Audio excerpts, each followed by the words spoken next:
ready? Okay. All right, good evening, everyone. I'd like to thank you all for coming out. Today's date is July 15th, 2026. The time is 5:03 p.m. This meeting is being held, this is the Lancaster ISD regular board meeting. This meeting is being called to order and is being held at the Lancaster Auditorium, Board Building Auditorium at 422 South Center Avenue, Lancaster, Texas. This meeting has been posted in accordance with the Texas Open Meeting Act. I will now call roll to establish a quorum. Ms. Cortez? Present. Ms. Nichols? Present. Ms. Morris? Present. Mr. Cluis? Present. Dr. Reed? Present. Myself present. Mr. Jones is absent. Okay, at this time the board will go into closed session.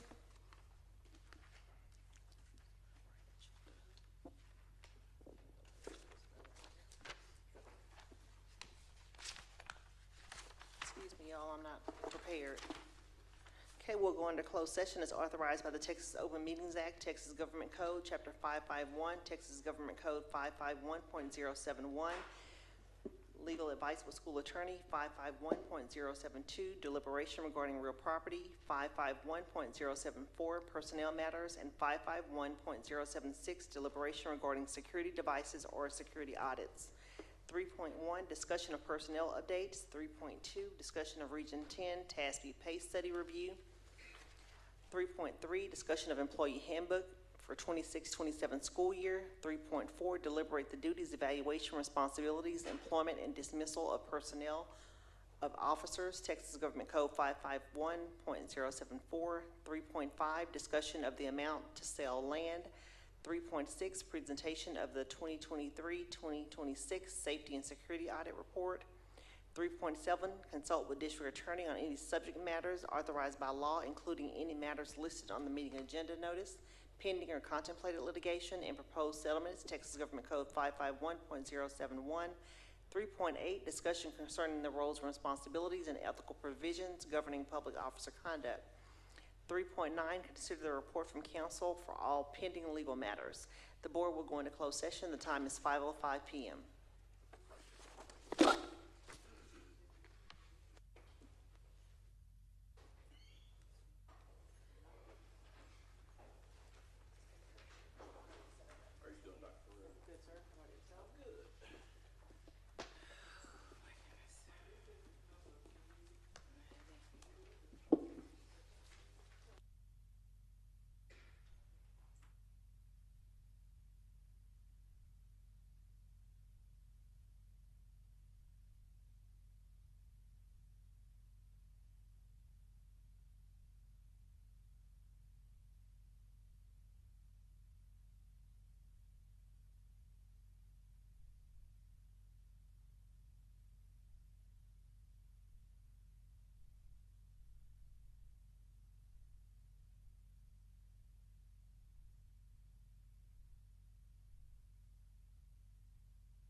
Okay, good evening, everyone. The board will return from closed session. The time is 6:20 p.m. Okay, at this time, we do have some action items that we need to take from closed session. First one being under personnel. Dr. Pereira. Thank you, Madam President. I'm going to call forward Ms. Pipkins to share that information with our board and our community.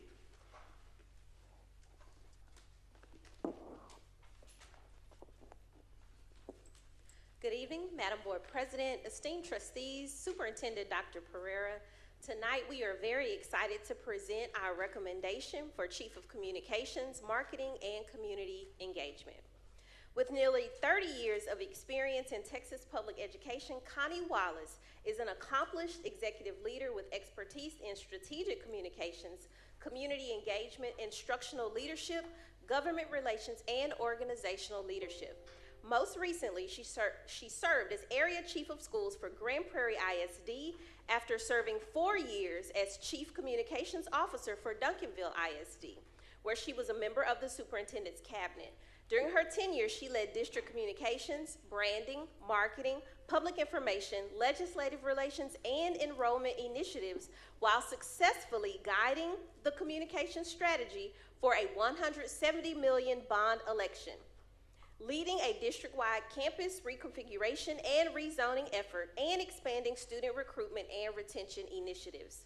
Her previous experience includes leadership roles as Director of Curriculum and Instruction, Principal, Leadership Development Director, Assistant Principal, Instructional Support Teacher, and Classroom Teacher, providing a comprehensive understanding of public education from the classroom to the executive level. Connie Wallace holds a Master of Science in Educational Administration from the University of Houston Clear Lake and a Bachelor of Science in Interdisciplinary Studies from Texas A&M University. She is certified as a Texas Superintendent and Principal and is a graduate of the Holdsworth Center's District Leadership Program, AASA's National Principal Supervisor Academy, and Executive Leadership Program through Harvard University. As Lancaster ISD's Chief Communication Officer, she will lead the district communication, branding, marketing, community engagement, and public information efforts while advancing the district's vision and strengthening partnerships with all stakeholders. Connie Wallace, recommendation for Chief of Communications. Thank you so much. Okay, board, this is an action item. Is there a motion? Madam President. Ms. Morris? Madam President, I move that the board approves the employment of Connie Wallace as Chief of Communication, Marketing, and Communication Engagement on a 1-year non-Chapter 21 employment contract as recommended by the superintendent. Okay, have a motion by Ms. Morris. Is there a second? I'll second.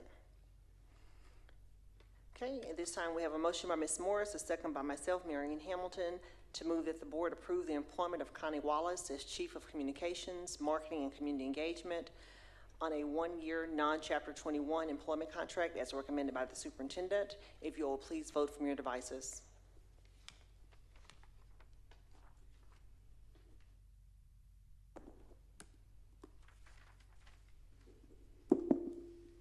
Madam President, Mr. Jones. I'd like to state for the record, I am abstaining because I came in after the total discussion. Okay, thank you so much.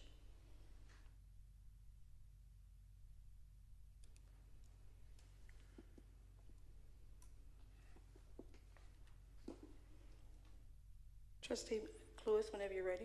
I have not seen it, but I'll tell you yes. Okay.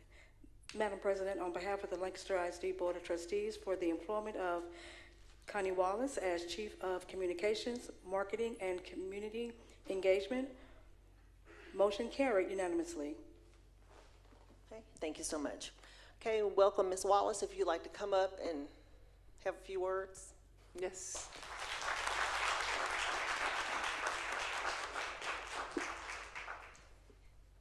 Thank you all. President Hamilton, Board of Trustees, Dr. Pereira, and community. Today, well, as I manage my emotions because I'm really excited, today I stand at a beautiful intersection of goal attainment, passion, and purpose. Thank you for your vote of confidence in me to join the Lancaster ISD team. My goal is to lead the team, lead the department with excellence. I am passionate about growing and developing myself and others, and my purpose is to tell the good news about Lancaster ISD. So once again, I just express my gratitude. Thank you so much for this opportunity to continue to learn, grow, and lead in this amazing district. I have family and friends that are here with me today that I would love to acknowledge and have them stand and be recognized. My husband, my children are not here with me. My daughter's in Atlanta in grad school. My son is in Ontario starting his new big boy job as a recent MBA grad. And I just want to acknowledge my friends. Please stand. Former co-workers. I'm just grateful for their support in being here today. Thank you, Board of Trustees, and to everyone who's been instrumental in this process. Thank you so much and welcome. And if you'd like to have your friends and family come down for a quick photo, if you all will come down to the floor.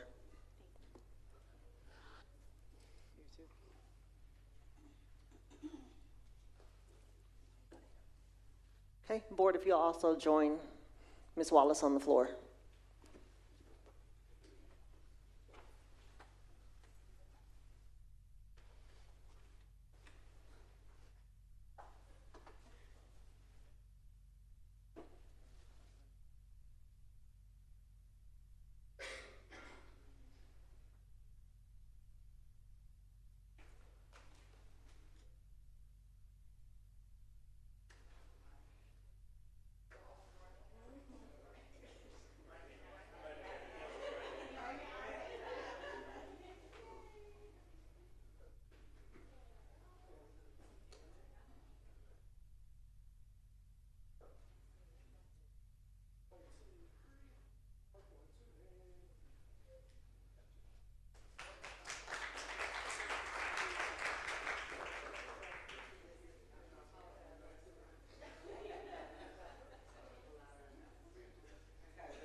Okay, Board, at this time, we do have additional action items from closed session. 3.5, which is this discussion in reference to the land resolution. Is there a motion? Madam President, yes, I would like to make a motion. My motion is that I move that the board approves the resolution declaring the certain real property no longer needed for the district purpose and authorizing its sale at 2300 Sunny Meadow Road in Lancaster, Texas. Okay, thank you. Have a motion by Ms. Nichols. Is there a second? Second. Okay, have a second by Mr. Cluis. The motion was a resolution declaring certain real property no longer needed for district purposes and authorization for its sale at 2300 Sunny Meadows Road, Lancaster, Texas. And there is also a resolution, but at this time, Board, if you will please vote from your devices.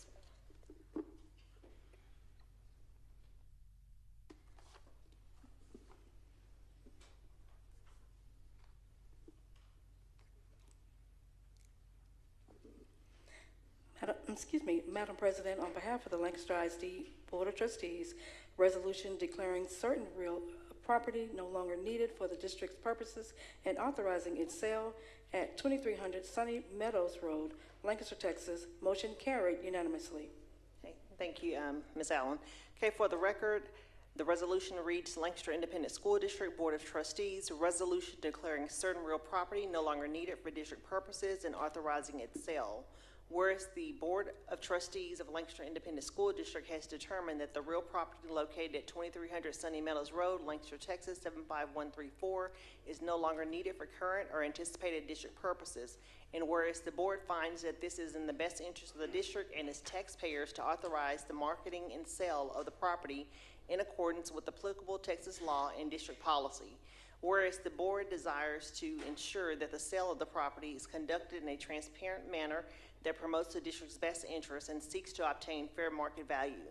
Now therefore be it resolved that the Board of Trustees of Lancaster Independent School District hereby, 1, determines that the district-owned real property located at 2300 Sunny Meadows Road, Lancaster, Texas 75134, together with its legal description attached as Exhibit A, is no longer needed for the current or anticipated district purposes. 2, authorizes the superintendent or the superintendent's designee to take all actions necessary to prepare the real property for sale, including obtaining appraisals, conducting due diligence, engaging qualified real estate professionals, marketing the property, receiving and evaluating offers, negotiating proposed term of sale, and presenting a recommended purchase agreement to the Board of Trustees. 3, provides that any proposed sale of the property shall be subject to approval by the Board of Trustees at a duly called public meeting. 4, authorizes the board president and superintendent upon board approval of the sale to execute all documents necessary to complete the transaction. 5, directs district administration and legal counsel to take all actions necessary to carry out the intent of the resolution in compliance with the applicable federal and state laws and district policies.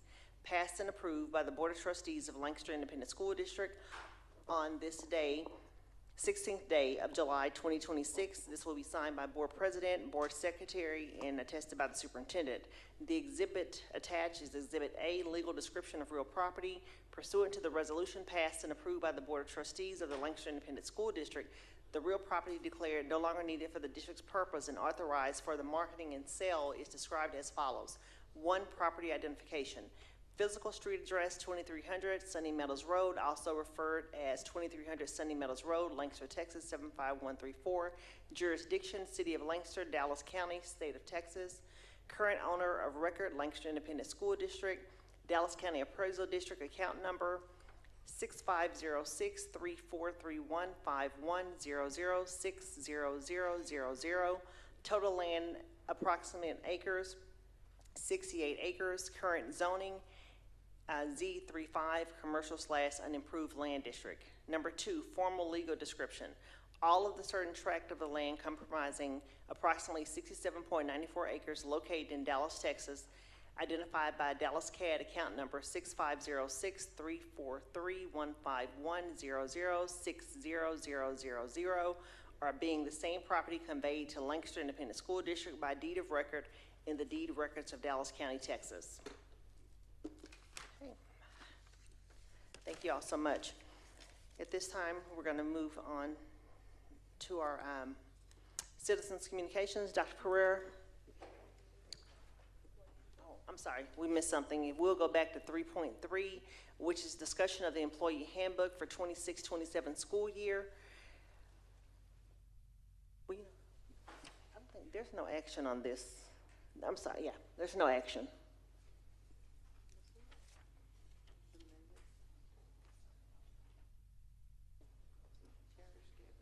Okay, excuse me, y'all, so I'm correct. We'll move on to citizens communications. Dr. Pereira, are there any citizens communications? Thank you, Madam President. I think there is, and Ms. Simpson will share that information with our board and our community. Ms. Simpson, whenever you're ready and the person who's speaking is ready, you may have the floor.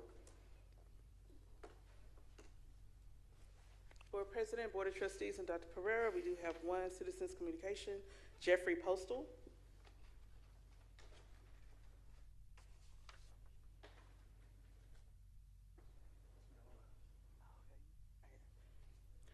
Board Policy B, the local states that public comment during regular board meetings will be limited to 3 minutes. Please direct your comments to the board president and superintendent. If addressing an agenda item, please identify the item that you will be commenting on. Speakers may not use any individual's names or identifiable titles when addressing the board if the speaker is presenting a complaint regarding that person. Although the board cannot take specific actions on citizens' communication topics, due to legal requirements, they will hear the topic and the board may have the item placed on a future agenda item for action, refer the items to a board, commission, or committee, or refer the items to staff or study for conclusion. We ask that you state your name and address prior to speaking and identify the topic that you are commenting on. I will begin the timer after you have stated your name, address, and the agenda item. You will have 3 minutes to make your comments. Right, good evening. My name is Jeffrey Postel. My address is 9136 Chardon Park, Fort Worth, Texas. Now, I grew up on Blue Grove, K through 12, at Meadows Apartments. Started at Houston Elementary School, graduated from L.C. Robinson back in 1995. I became a drywall laborer. I'm talking about a green drywall laborer at 19 years old. Right here, first job was at Woodrow Wilson High School, picking up sheetrock and dumping it into a dumpster. Over the next 20 years, I became a drywall mechanic, ultimately a general contractor, superintendent, project manager, senior PM, worked for one of the largest companies in the world, all because I got that opportunity at Woodrow Wilson picking up sheetrock. For the last 11 years, I've owned my own company called Postel Group, located in Fort Worth, Texas, with an office in DeSoto. And that company does about $100 million in year work. We're currently building an $80 million school in downtown Dallas, Nolan Estes.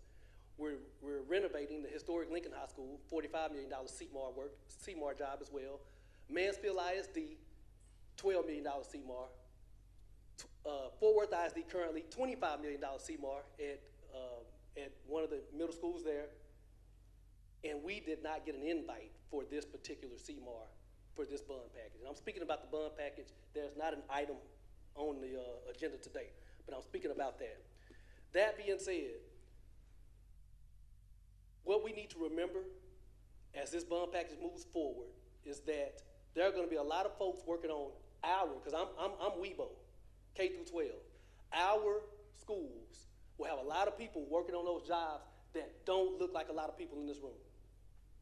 And it's going to be on the board to make sure that whatever CMAR is selected, what are they doing for local businesses and what are they doing for students, creating opportunities where folks that look like me can enter trade construction and change the trajectory of their lives, their families, and their neighborhoods.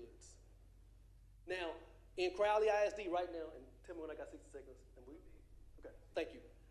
In Crowley ISD right now, our company is a CMAR for Crowley ISD in their $1 billion bond package. We're renovating 5 schools. We're building their new indoor track and their high school, and their new Crowley High School.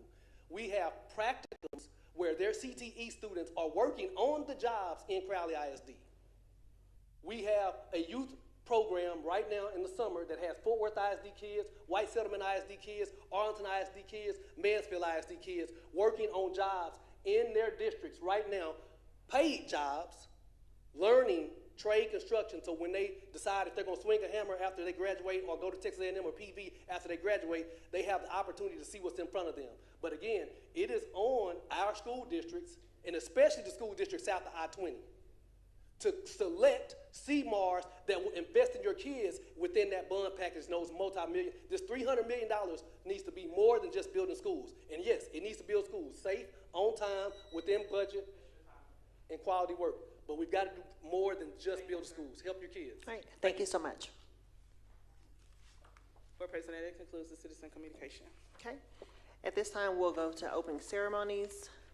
Dr. Pereira. Thank you, Madam President. Again, Ms. Simpson is at the podium to bring that information to our board and our community. Ms. Simpson, the floor is yours when you're ready.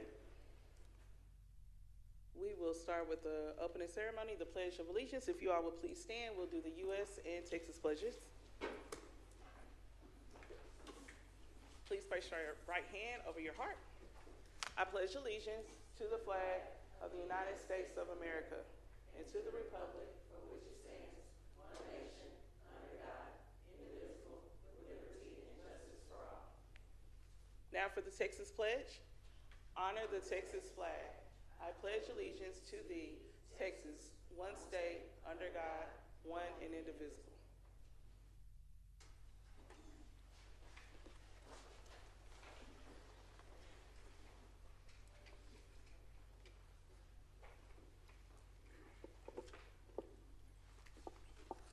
Okay, at this time, we'll go to recognition and commendations. Dr. Pereira. Thank you, Madam President. And for one last time, Ms. Simpson is at the podium to bring that information to our board and our community. Ms. Simpson, the floor is yours for one last time. All right. Good evening, Board President, Board of Trustees, and Dr. Pereira. Unfortunately, we will start the evening with a bit of sad news and have a moment of silence for one of our students at Pleasant Run Elementary, student Makari Wong. Makari would have been entering 6th grade this fall, and his loss is deeply felt throughout our school community. Our hearts are with his family, friends, and classmates, teachers, and all who knew him during this difficult time. Funeral service for Makari will be held Saturday, July 18th at 12:40 p.m. at the North CME Church in Dallas. At this time, let's please have a moment of silence in memory of Makari Wong.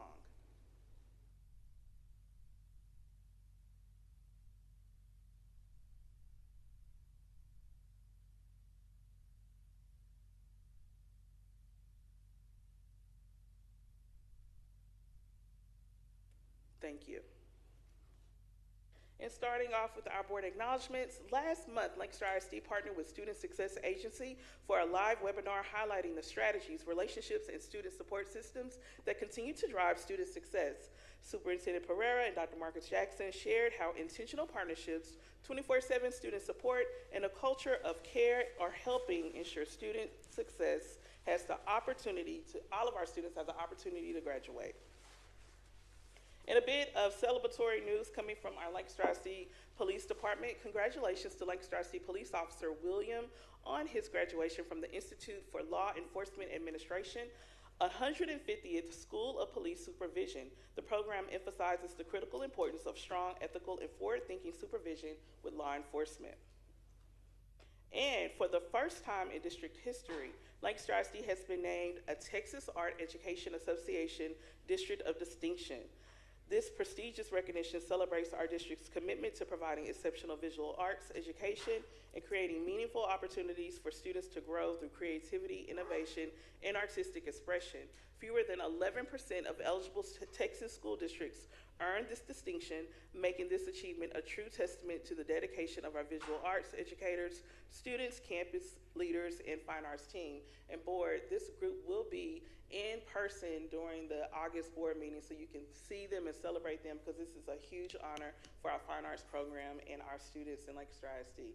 So congratulations to the Fine Arts Department. And members of the Lancaster High School barbecue teams traveled to Burnett, Texas for a barbecue symposium where they learned from award-winning pitmasters. During the symposium, these feature the future pitmasters gained hands-on knowledge about wood selection, flavor profiles, seasoning techniques, meat trimmings and preparation, fire management, and the craftsmanship behind championship quality barbecue. We love how our students are spending their summer vacation sharpening their skills, and we can't wait to see what they will cook up next. We know that they're going to be on point during our Friday Night Lights celebration, so we're looking forward to that as well. And innovation was on full display at the Lancaster Robotics Camp Student Showcase. After a week of hands-on learning, creativity, and collaboration with Hacking Innovation, our talented students proudly presented their fully functional 3D printed robot arms to family, friends, and community members. Throughout the camp, the students explored engineering, coding, design, and problem solving while gaining valuable STEM skills that will prepare them for future success. And this summer, our athletic departments hosted multiple athletic summer camps for Lancaster ISD's 3rd through 6th grade students. Camps included basketball, baseball, softball, volleyball, football, soccer, wrestling, and cheer. The camps helped young athletes build skills, confidence, and sportsmanship. Thank you to our athletic department for engaging with our young athletes throughout the summer and preparing them for their future in Lancaster ISD athletics. And we have a number of upcoming events as we gear up for the start of the school year. One that's going to be held tomorrow, July 16th, is our Beltline Elementary Tiger Day. This is going to be welcoming our incoming pre-K3 and pre-K4 students and their families. And then new employee orientation is going to be July 29th in Lancaster Middle School. And we're also going to have the Lancaster Tiger League draft party, which is going to be on July 29th as well. And we're having a glow party for Convocation August 5th at 9 o'clock. You're going to be entering the glow zone, so that's going to be fun. And it's already time for us to get ready for back to school, so that back to school hub is already on the website. It's a one-stop shop resource for our parents. They can get everything from the back to school calendar and school supplies, bus routes, immunization information, and more. And then we're also hosting the back to school bash August 8th at 9 o'clock to noon at Lancaster High School. That is always a great opportunity for our students to be able to pick up some many essential items before they return back to school. And then we're having the Meet the Principal Nights. Pleasant Run Elementary is going to be July 21st, and Lancaster High School is going to be July 22nd. Both of them are going to start at 6 o'clock p.m. And then we'll also have our Meet the Teacher Nights August 6th and August 10th at different times, most of them starting 5:30, 6 p.m., or 5:30, depending on what campus those students attend. And then we'll always start off our beginning of the year with the red carpet welcome with the first day of school. That will be August 12th, so it's right around the corner. I know our students probably don't want to hear it, but we are ready to get that school year started.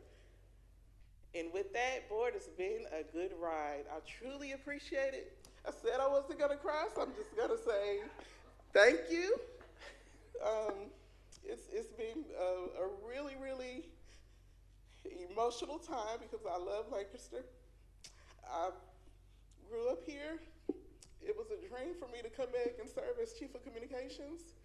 And I think that the 5 years that I've been here has been a lot of work, but it has been truly, truly hard work. So please know that your support and Dr. Perez's support and the team has meant a lot to me. And I'm gonna miss y'all, but I will see y'all at homecoming. Thank y'all. Good job, good job.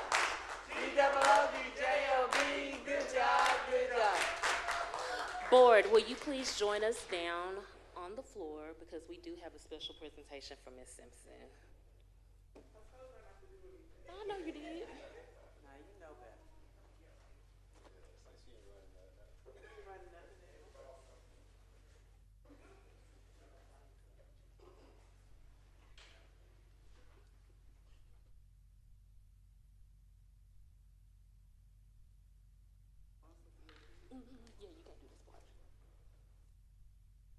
Okay, after years of dedicated service to Lancaster ISD, we want to take a moment to thank Ms. Kimberly Simpson as she begins a new chapter.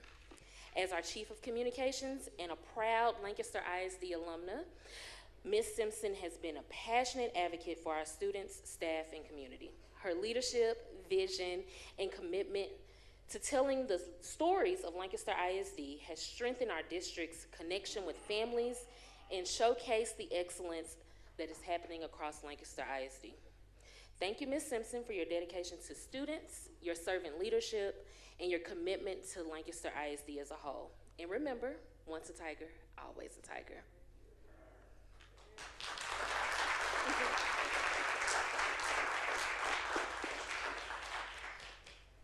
I guess I can tell you all, make sure you have your L's up with your right hand, and let's go ahead and get a photo.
And board, that concludes your board acknowledgements. Thank you.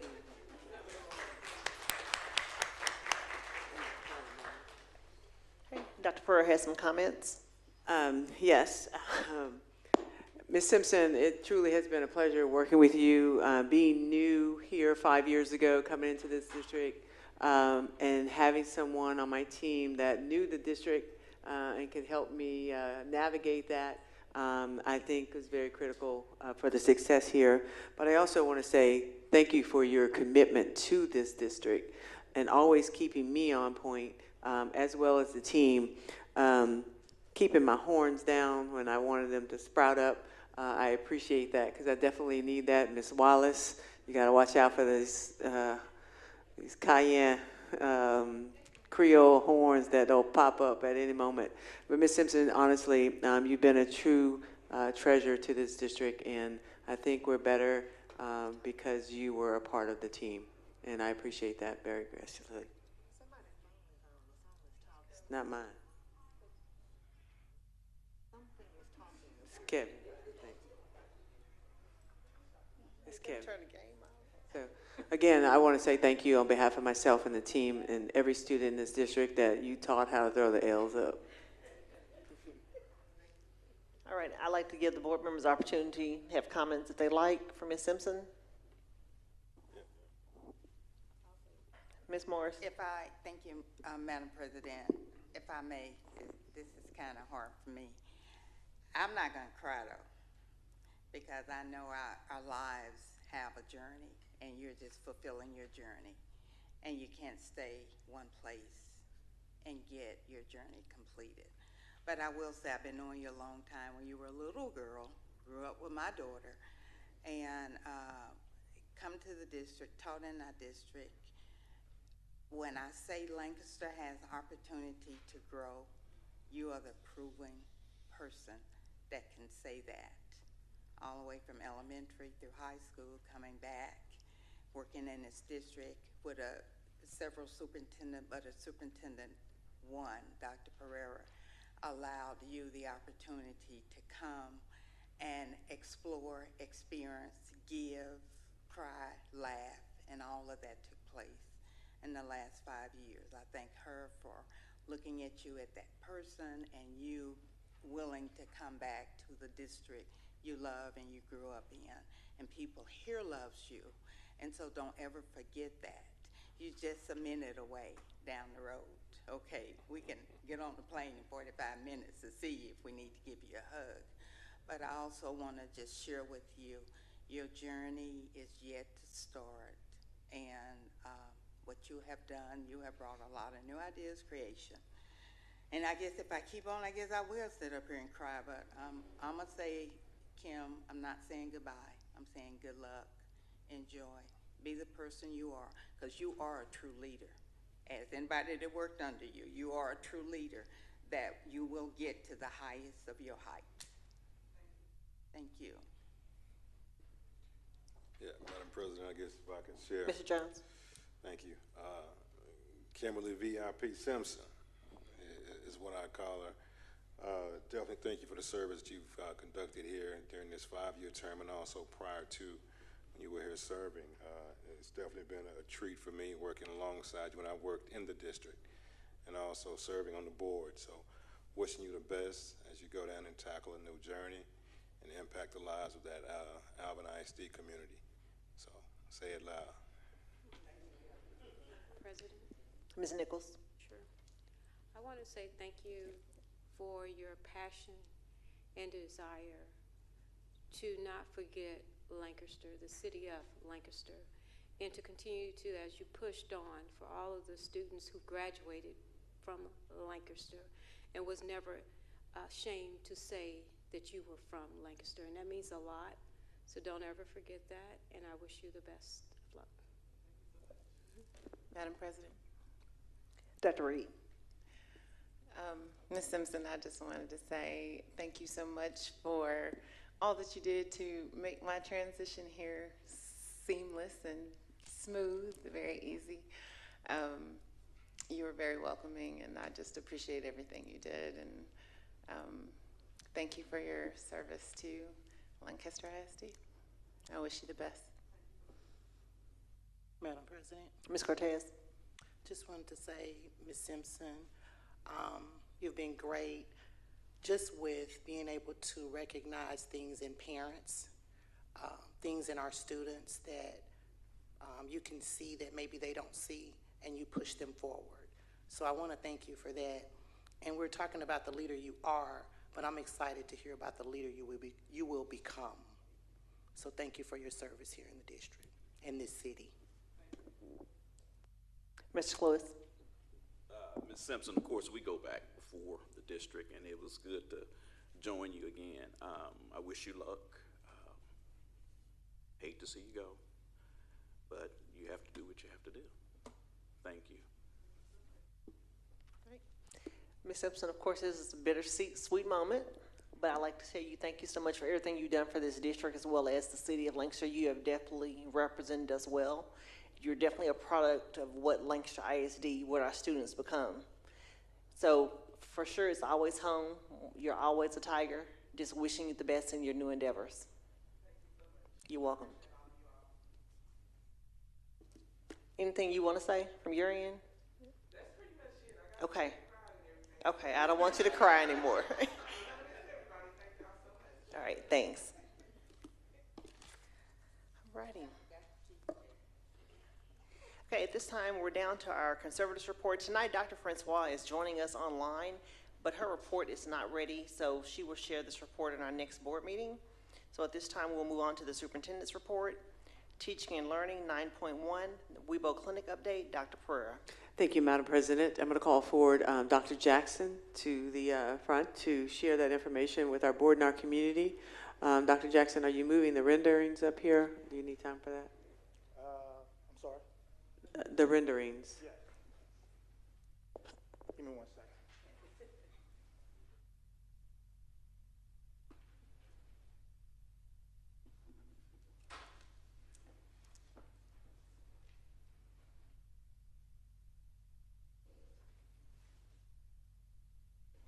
It's good.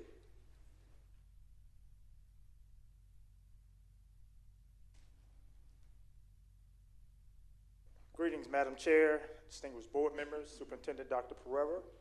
At this time, we'll be providing you with a WeBo Clinic update, and I will yield to Dr. Matthews as she's the point of contact for them. Thank you, Dr. Jackson. Good evening, President Hamilton. Thank you. Good evening, President Hamilton, board members, and Dr. Pereira. This evening, I want to provide just a brief update on the progress of the WeBo Health Clinic project and where we are. This update is really going to just focus on our designs, the permitting process, and what was learned during our City of Lancaster pre-submittal meeting.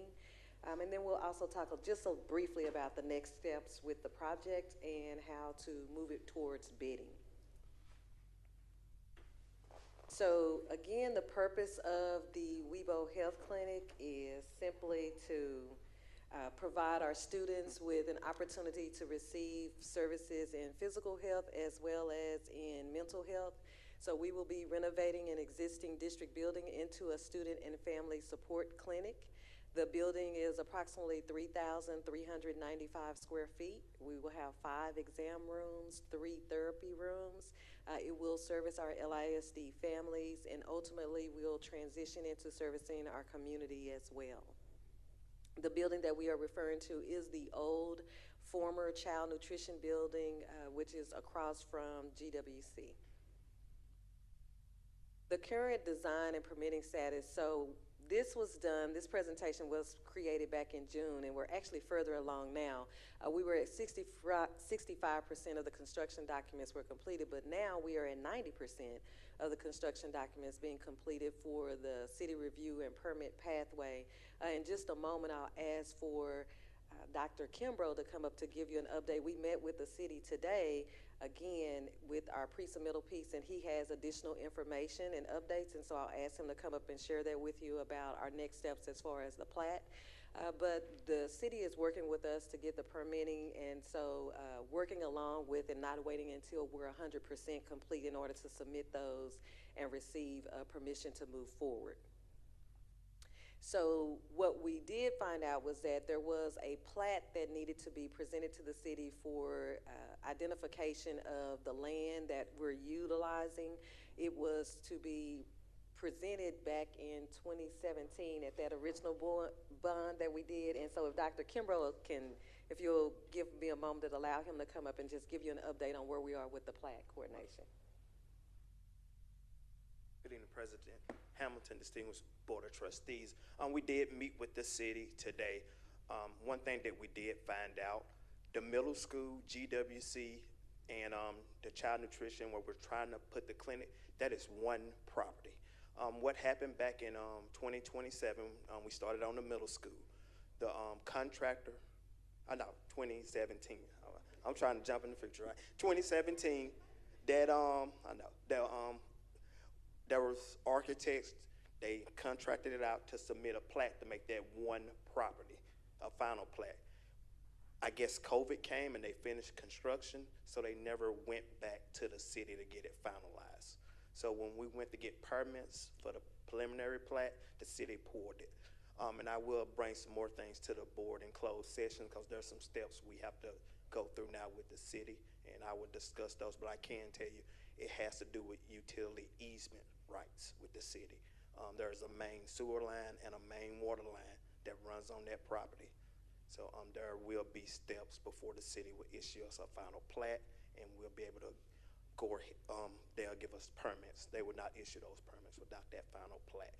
But the board will have some discussion, and I will bring that to you about what the board needs to do before the city, before it goes to the city council for final approval. Once we have that, our architect will move ahead with the clinic. So it's something from the past, but it did come back up, so we have to get it taken care of to move forward with the clinic.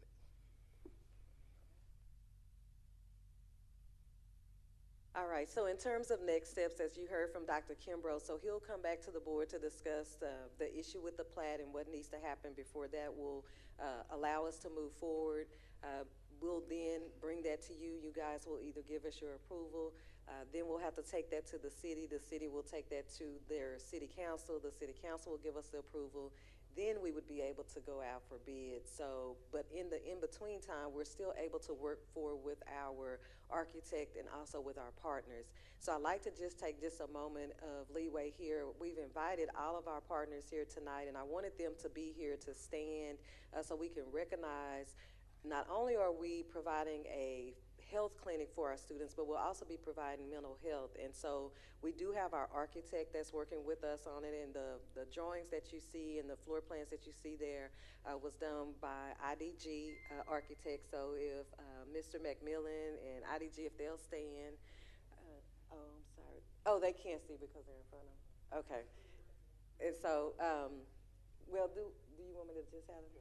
We'll just move it. Okay. And then, so we have Foremost, who will be our physical health. So Foremost Health Clinic is here as well. MetroCare will work with us for our mental health for our students and their families. And so MetroCare is here. And then we have Hickory Trails, who will work with us with our staff for their mental health. And Hickory Trails is here as well. So I did want to allow them an opportunity to stand so they can be seen. We are working very diligently to make sure that our students and our families get everything that they need and that there is no delay in that. And so with that, that is the update. We are looking at potentially maybe October before we can get any approvals from the city. And then once we have that, we're looking at a November to December opening date is what we're pushing for opening the clinic. And so with that, I'd like to thank you, and if I will entertain any questions if you have any questions. Okay, thank you so much. Board, any questions, comments? Ms. Morris?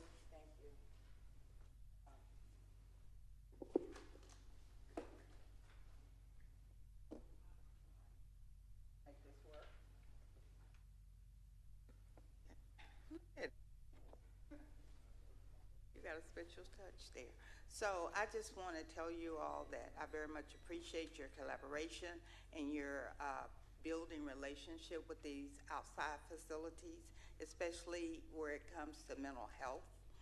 And you have the right people on board. You have our state authority, which is Metro Care Service, and then you have Hickory Trail, which is in case of an emergency and Metro Care can't get there quick enough to make those whatever necessary. And the other individuals that you have already brought on board and will continue to look at other resources and include them. So thank you so much for that and bringing that, and the individuals coming out tonight to show themselves to us. That means a lot to me. You all care about our children. Outside of your daily job today in those locations, you're sitting here in a board meeting just to stand so we can see you. So thank you. Anyone else? Madam President, Dr. Reed?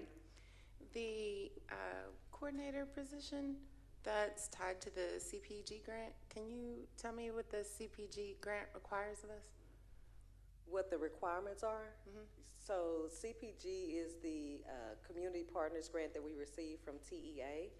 And so a part of the grant that we wrote in was to be able to have a liaison between our Lancaster ISD and our outside partners when we're dealing with our students and families. And so we wrote in to have a health coordinator who would be able to serve as that liaison and the go-between. And so that grant funds that position for us. How long does it last? Our grant we have is a 2-year grant, and so that position would be funded through that period. Okay. And there's an option to reapply after that? Well, what they actually do is they continue to give us extensions, so it wouldn't be for the full amount. We've already received one extension amount, and so we continue to receive additional funds that way. Okay. Thank you. Yes, ma'am. Ms. Morris? If I may say something which that kind of brought something to my mind is because the funds that you get right now are grant money, but I would assume that you all are going to tap into IDEA funds because it is dealing with mental health, and I'm sure your special ed director will work with you all with those funds because most districts that do partnership with mental health are able to tap into those funds. That's probably another day and another time, but you have 2 years to find out the details to it. Yes, ma'am. And thank you so much again. Okay, thank you. Anyone else? Yeah, Madam President. Mr. Jones? Yeah, I'd just like to commend the administration and the team that's been created to work with this program. I believe some years ago, over a decade ago, we had something similar. It was more so of just virtual, but for us to have something in district to meet the needs of our students in our community, I think is outstanding. So I also want to thank the partners who are here in the audience for your work and your diligence in working with us to get this to come to fruition. So I affirm you and thank you. Okay. Anyone else from the board? Yes, Madam President. Ms. Nichols? Sure, thank you. In reference to I think it was the first slide that you had, I just want to make sure because I couldn't see it. It was the current design and permit status. Is that the feedback? Yeah, right here. I couldn't read that feedback. Is that in reference from the city? So actually, that was just some information from the what the architects submitted to them, and then some of the different pages that we actually showed them when we went to the pre-submittal meeting. So it was giving the city some information about the designs and the layouts and build. Oh, okay. But this copy, where it's enlarged, is available for the board? Yes. So I don't know if they could make that out, but I could. Yes, ma'am. We can make sure that you are able to read everything on Yeah, there. I think that would be very helpful. And then it was another question that came up earlier today in reference to the security piece. And I'm just curious to see the commitments that the city is making to us. Are they putting it in writing? So we did have a meeting with them, and then we have worked with, as well as all of our partners that we have here, we will have a MOU that we'll have established. Because we're not quite to that point, we're still getting permits and still working through that. We don't have a MOU as of yet because there's not a need for that right now. But any commitments that we have, we are getting those placed in MOUs and in writing so that both parties are aware of what we're agreeing to and what the responsibilities are. Yes, Okay, because I was really, thank you for that. I was speaking in reference to the security for that. I think it's Wednesday, late night. It was mentioned that the city will be providing. Yes, that is correct. And I've been working with Chief Worley as well, and he also has been working with the city. But we met with the city previously, and during that time, our city manager said that she would work with us and they would be willing to work with us in that regard. But we hadn't worked out, like I said, the MOU, which will have all of the details listed. When we get to that point, we'll make sure we have that. Okay, so you worked with, okay. That's all I have. Thank you. Thank you. All right, great. Thank you all so much. I just definitely like to say thank you all for the work that you all are doing to this clinic. It's going to be very beneficial to Lancaster, along with our residents and the students. But I definitely like to also affirm the work that you all do. I'm in Washington, D.C., minding my business, at a conference, talking to a lady in the hotel lobby, and it's a healthcare conference. So I begin to tell her what I do professionally, then she tells me what she does professionally. Then we get on school board, and I say, well, yeah, I'm in Lancaster ISD. She's like, oh, I'm working with Dr. Matthews in Lancaster ISD. I'm like, really? This has been over a year ago. And she's here in the audience. Hi, Ms. Tapley. Thank you so much. It's great to see you. So it's just a small world, and just to let you all know, you know, what you all do is reaching further places than just Lancaster, and that we have people that actually want to partner and help us expand. So that was a proud moment for me to meet her and realize what was going on before you all kind of announced it here. So I definitely appreciate what you all are doing, and thanks again to the partners. Thank you. Alrighty, at this time we're going to move on to finance. 9.2, May 2026 financial report. Dr. Pereira. All right. Thank you, Madam President. I'm going to call forward Mr. Carter, who will then introduce our guests to be able to speak tonight. Mr. Carter, the floor is yours whenever you are ready with the financial report. All right. Good evening to Board President, Board members, and Dr. Pereira. Today we will go over May 2026 financial reports.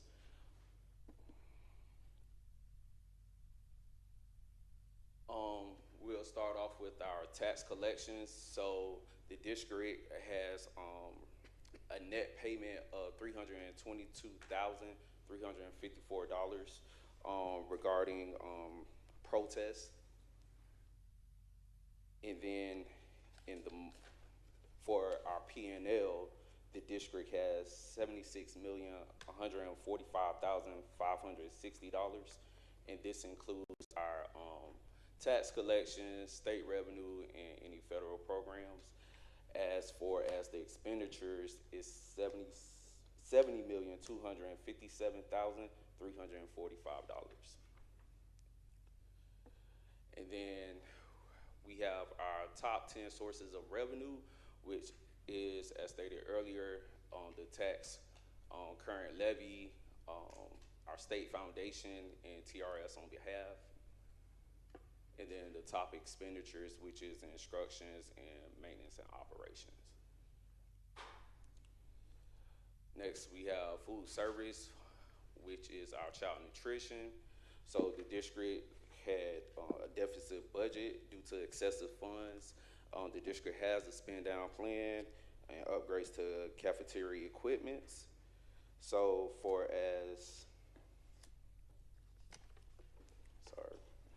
child nutrition for May 2026, $4,237,059 in revenue, and currently $3.9 million in expenditures. For our debt service, which is the investment and sunken fund,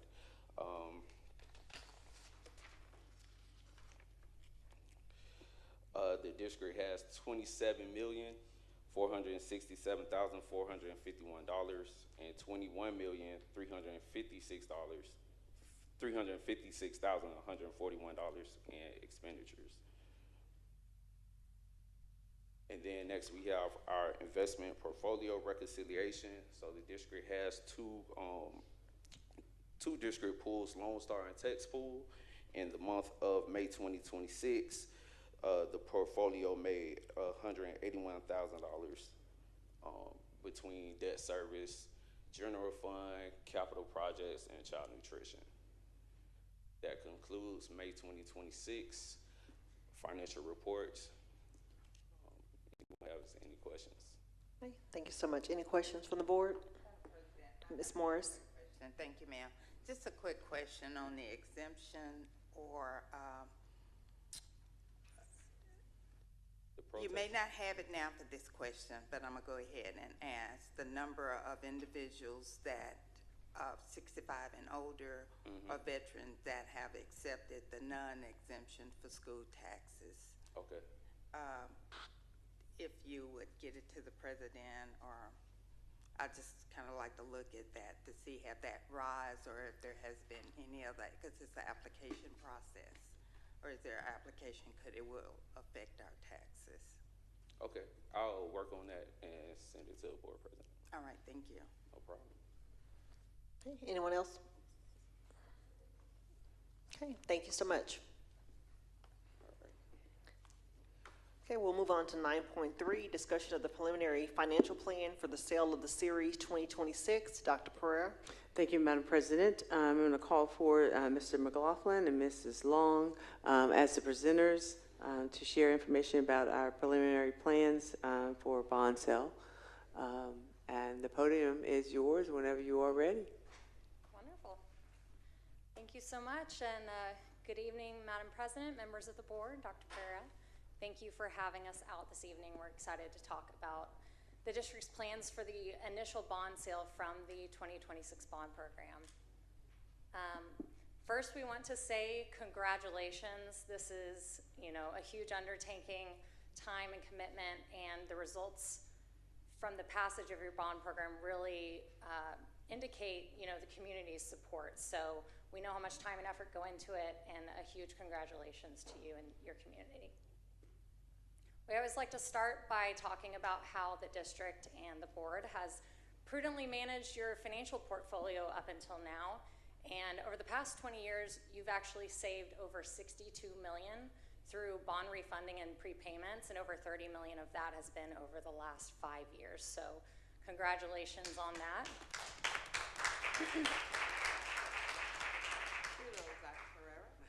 And, we continue to monitor the district's debt portfolio and look for those opportunities to save interest cost.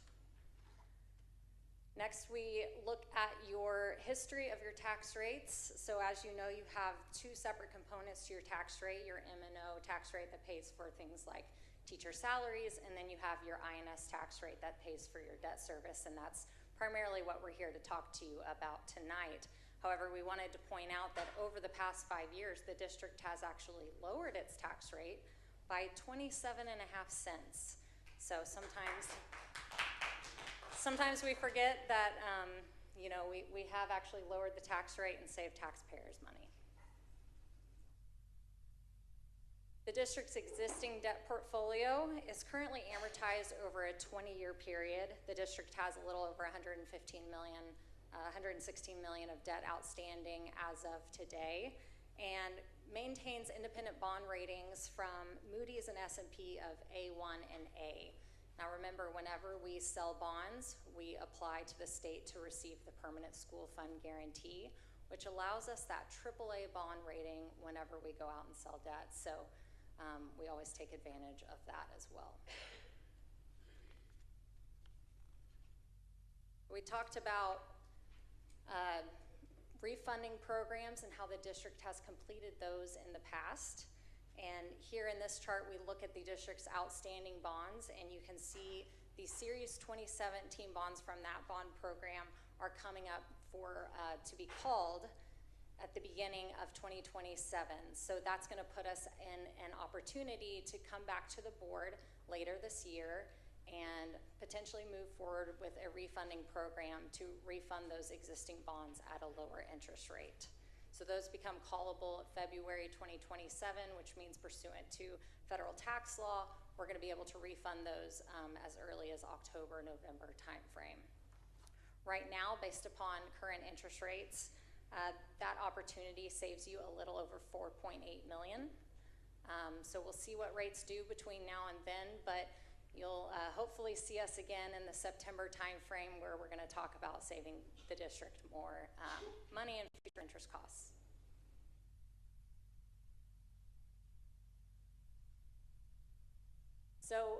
we move on to the goals of our 2026 bond program.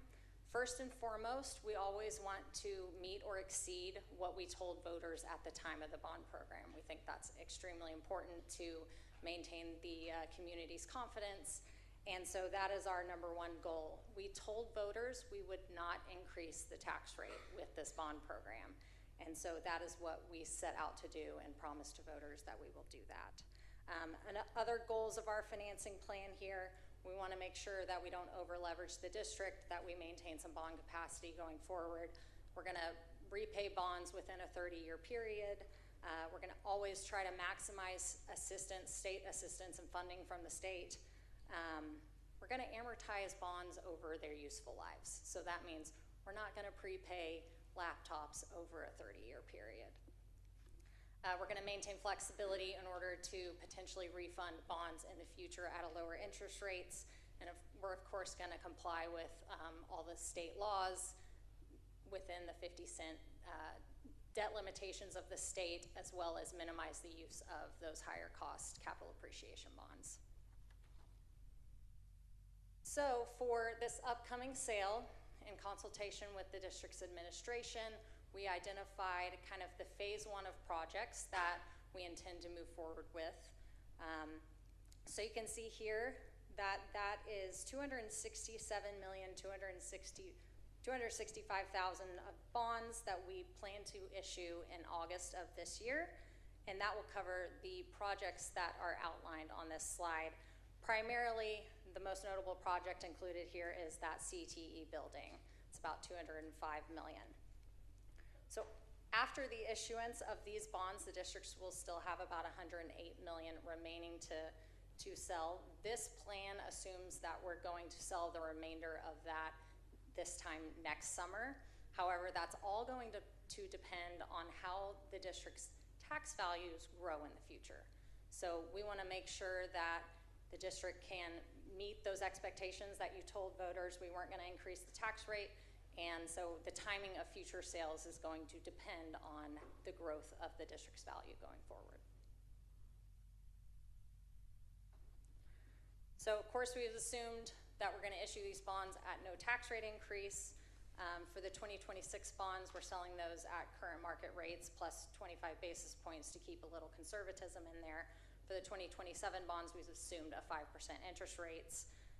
We're prepaying bonds over 30 years. But of course, we're going to amortize short-term projects over their useful life. Assumed a tax collections percentage of 93%. We also have some other available revenues that we've been in touch with your finance department, make sure those are in line with reality. And while the district doesn't get any EDA or IFA funding from the state, you do receive what's known as hold harmless funding, or additional state aid for the homestead exemption funding, ASAHI for facilities. So we are going to, while the new bond program will not receive that funding because of the legislation associated with that, the issuance of these bonds will allow the district to maximize that funding for the 2026-27 fiscal year. So that is a priority of ours as well, to make sure the district is receiving, as much as they can from the state. Of course, the district's tax value is the primary factor in generating tax revenues and repaying your outstanding bond debt. So for the 25 tax year, the district's tax value was about $6.2 billion. We received the estimates from Dallas Central Appraisal District, and we've taken a conservative view of that. And for the 2026 tax year, we're estimating that the district's tax value is almost $6.3 billion. So you can see in this chart here outlines the historical valuation growth within the district. Over the last 10 years, the district's grown almost $440 million annually on average. However, you can see this year we're looking at a slightly less growth, a little more muted, but some of that is part of the conservatism that we're building in, because we won't have those certified values till the end of this month. So once we get those certified values, we will readjust our plan accordingly before we sell the debt. You You can see the composition of the district's value is 42% residential and about 49% commercial industrial. We always like to take a look at that because that can be influenced by legislation from the state, such as increases in the homestead exemptions. We want to be mindful of how the district's value will be impacted by those things. And we also look at how much the district has grown from new valuation. Over the last 5 years, district has, on average, received about $280 million of new growth. So, of course, we consider that when we plan how much is the district going to grow in the future. So on page 13, go up one, there we show you kind of our projections here in order to accomplish the entire 2026 bond program. After the 2026 tax year, we are assuming tax valuation growth of $375 million for the next 5 years, and then we're not growing values after that because, of course, we do not want to leverage the district too much going forward. However, I do want to emphasize here that this first initial sale of $276 million, we actually don't need any future tax growth to sell that debt and maintain the current tax rate. So, very conservative view. We're going to be able to accomplish this first initial sale and not assume any future valuation growth. However, in order to sell that remaining $108 million, we are assuming the $375 million growth for the next 5 years. So based upon current market rates plus a little bit of cushion, right now we could sell that $267 million at an interest rate of 4.76. And you can see in the orange where we put the bond prepayments, within the first 5 years we're repaying almost $12 million. So of course those things like devices, you can see that we're not repaying those over 30 years, we're amortizing those over the short term. And then based upon the initial sale and our assumption of selling the remaining amount next summer, you can see that we are able to accomplish the entire bond program without increasing the district's tax rate. So we accomplished that goal, as well as right now, based upon our assumptions within this financing plan, we'd be accomplishing that about $5 million less than what we told voters at the time of the election. This next page is really an eye test because it's very small up there, but this just really lays out all of the details if you were to have any questions on the assumptions or how those cash flows look, or how the district's tax rate looks. You can see that in column L, the projection of the district's tax rate going forward. So the plan right now, obviously tonight we're just presenting this as an information item. We're not asking the board to take any action. The plan would be to come back at the district special board meeting on Tuesday, July 28th, and ask that the board approve a parameters order to give us the authority to move forward with the pricing of the bonds. And you can see some of this stuff is in brackets because we're still, looking for your approval and guidance on, the amount to move forward here. But this just outlines the parameters that we would currently recommend to move forward with, and then we would work with your bond counsel firms and draft that order and come back to you on the 28th. So again, looking to come back on the 28th. We've already started the process of compiling the district's documents and everything that we need in order to move forward with this bond sale. And ultimately, we're looking to sell the first few weeks of August and then close before the end of August. So right now, that is our timeline as it stands now. I would love to take any questions that you might have. Thank you so much. Any questions from the board? Just want to say thank you for a thorough presentation. Absolutely. We're excited to get started. All right. Thank you so much. Okay, at this time, we'll move on to maintenance and operations. 9.4, operation updates. Dr. Pereira. Thank you, Madam President. I'm going to call forward Dr. Kimbrough to the podium to present that information to our board and our community. Dr. Kimbrough, the floor is yours, sir, when you are ready.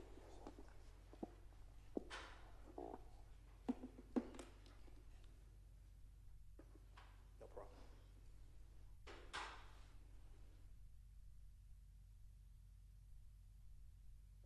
Good evening, President Hamilton, distinguished Board of Trustees and Superintendent of Schools, Dr. Pereira. I bring to you our MNO updates for the summer. Of course, you know it's summertime, and we've been working to get the facilities back up and making repairs at each campus and at each facility. From our outside grounds team, you can look at the pictures, spraying the buildings, spray washing the buildings, working on electronic components, and also taking care of the floors. All of our teams, this is the time that we really work to get our buildings ready for our staff and our students. Just some sample work, some of the improvements, things that we see throughout the year that we need to improve on. This is a classroom floor at GWC at the top. You can see that the panels was missing from the floor. Our team got in there in a day and replaced them. Also, I don't know if you rode LMS elevator and ever checked out the floor. You can see that we got that floor taken care of. Every time I rode that elevator, second or third floor, I always just look down at the floor, and you can see that it was just not good to look at. So we did get in there and take care of that floor. And these are just small sample sizes of things that we look at in operations, things that we don't want our staff and students to see that we're actually working to improve. You can look at this office space down. We recarpeted. We also repainted at the bottom, and we also in a week we turned this into a suitable office. So at the bottom we did turn that space into an office space, and it was just pretty much a storage room. And we will be moving staff into that space. So it looked a lot worse than that, but our team got in there and cleaned it out and take with assistance from technology, so we can move offices into that room space. Moving on, child nutrition. I know we haven't talked about child nutrition, but I do want to discuss for the 26-27 school year, we do have an administrative and procurement review. This is a full audit from TDA. I know most of you board members are thinking we just had one. The Texas Department of Education did change the rule on this. If you change FSMCs, you have an audit immediately the next year. Why is that? Because they have so many problems out of the FSMCs following policies. And that is from the TDA and USDA guidelines. So they will be back this year. I did speak with the auditor today, so I can tell you the campuses, LHS, BAMO, and Houston. The auditor, the off-site review is already started. They have already started asking for the procurement documents. And on November 4th, the auditor will be in district, and he will exit on November 6th. So we do have that full review. They are checking to see, are we monitoring the contract and holding the FSMC accountable? And they are looking at that. Also, we had a job fair yesterday and Monday, SFE. They have 25 positions that they needed to fill. We had over 150 people show up to interview. So we are requesting, that is part of the contract, knowing the positions that we put in the contract that needed to be filled. And that's part of us managing that contract to let them know you have to fill these positions to run our kitchens. So with all the people that showed up, we will hope when we start the year in August that our kitchens are fully staffed. And that is for my updates. Okay, thank you so much. Any questions, comments from the dais? Okay, hearing none, thank you so much. Ms. Morris. Thank you. Just real quick, I just wanted to comment to you on a great job before and after for conducive working space. Yes, ma'am. Thank you. All right, thank you. Okay, now we'll move on to 10, adoption of the consent agenda. 10.1, approval of the following minutes. Number 1, June 16, 2026, regular board meeting. Number 2, June 30th, 2026, special call board meeting. Board, this is an action item. Is there a motion? Madam President, I move that we adopt the consent agenda as presented. Have a motion by Mr. Jones. Is there a second? Second. Okay, have a second by Ms. Morris. Motion by Mr. Jones to approve the minutes from June 16, 2026, regular board meeting, June 30th, 2026, special call board meeting, as second by Ms. Morris. If you all will please vote from your devices.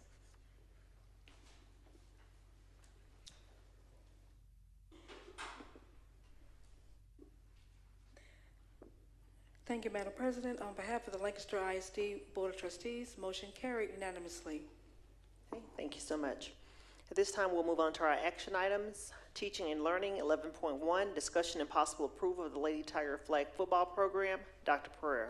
All right, thank you, Madam President. I'm going to call forward A.D. Brown to present that information to our board and our community. I think he has a few colleagues with him, and I'll let him introduce them as he gets ready. Brown, the floor is yours, sir. Thank you, Dr. Pereira. Good evening, Board President, Board of Trustees, and again to Dr. Pereira. I'm here to discuss the initial start of potentially girls flag football for this upcoming school year. And the first thing is I want to say is this is a sport that is gaining a lot of momentum across the state of Texas. And I want to give kudos to those behind me because they've been very persistent with wanting to begin this program. And so that's why we're here today. Just a few things about the program. You can see a little timeline when it will begin. That's the March 27th, May 27th. That's next year. That's for the season. This is something that the Dallas Cowboys started roughly about 2-3 years ago. And we are one of the teams that want to participate this upcoming year. So a quick overview, Lancaster ISD Girls Flag Football Program. It is a non-UIL club sport that is designed to provide female student athletes with an opportunity to compete in an organized competitive environment while also promoting leadership, teamwork, and athletic development. A couple things about this. This is a grant that the Cowboys, they are the front runners for this. You see they do provide the teams that do participate. There is a $5,000 grant that they do send to schools participating. And as you can see, that grant will be used to pay and to support the program. I've listed a few things there. A couple things that's provided by the Cowboys, that's uniforms, that's equipment, that's everything that would be needed for the day-to-day use of practicing. A couple things from the district, as you can see, the grant money will be used. We'll put that in our extra duty pay allotment, and that's how we will pay our coaches. But you can see that the cost, the stipends or the pay for coaches is at no additional cost to the district. The financial impact from us is what's important. Of course, that's the travel to and for to games, which that will be covered just like any of the sports programs that'll be covered through our travel budget. Officials, again, that will be like the standard way of paying officials that we do for all of our sports. And so we will just cover that cost as if we would any other of our sports. And the biggest deal I want to say with that is any support that the program needs to kind of get going, athletics, we will make sure that it's successful. So I will say that. So at this time, what I like to do is I'd like to have, and this is the coaching staff behind me, the staff come up and say a few things about the program. Ms. Dawson. Yes. Okay. Good evening, Board President, board members, and to our Superintendent, Dr. Pereira. As you can see, the program status is it's a non-UIL sport club. Our roster size should be between 20 to 25 student athletes. Tryouts will be conducted in the spring semester. Program governors, all team guidelines, expectations in the student athlete handbook will be developed and approved by campus administration prior to implementation. Participation expectations, student athletes must remain in good academic standing and adhere to all district and campus extracurricular policies. Program objective, we will provide female students with an additional opportunity to develop athletic skills, leadership, teamwork, and school engagement while preparing for potential future competitive opportunities. I am Coach Dawson, and I'm thrilled to embark on this new opportunity to launch the Ladies Tigers Flag Football Program at Lancaster High School. I'd like to introduce Coach Turner, Coach Fuller, who share the same passion about fostering a positive and empowering environment for our athletes. This program aims to not only develop skills on the field, but also to instill teamwork, resilience, and confidence in our young athletes. Lastly, we would like to give a huge thank you to Coach Walker for helping us get this off the ground. We couldn't have done this without you. We're eager to see the positive impact this program will have on our students and community and can't wait to get started. Thank you.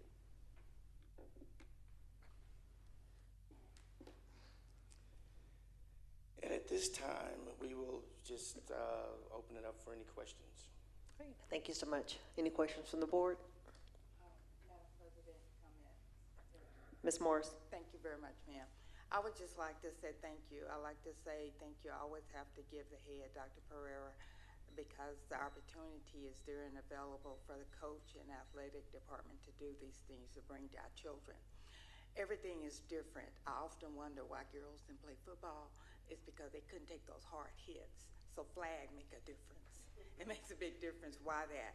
And my question now that I have, do you think that future-wise, this will be a game that will go and UIL will accept in the future? Because it's just a trial right now, right?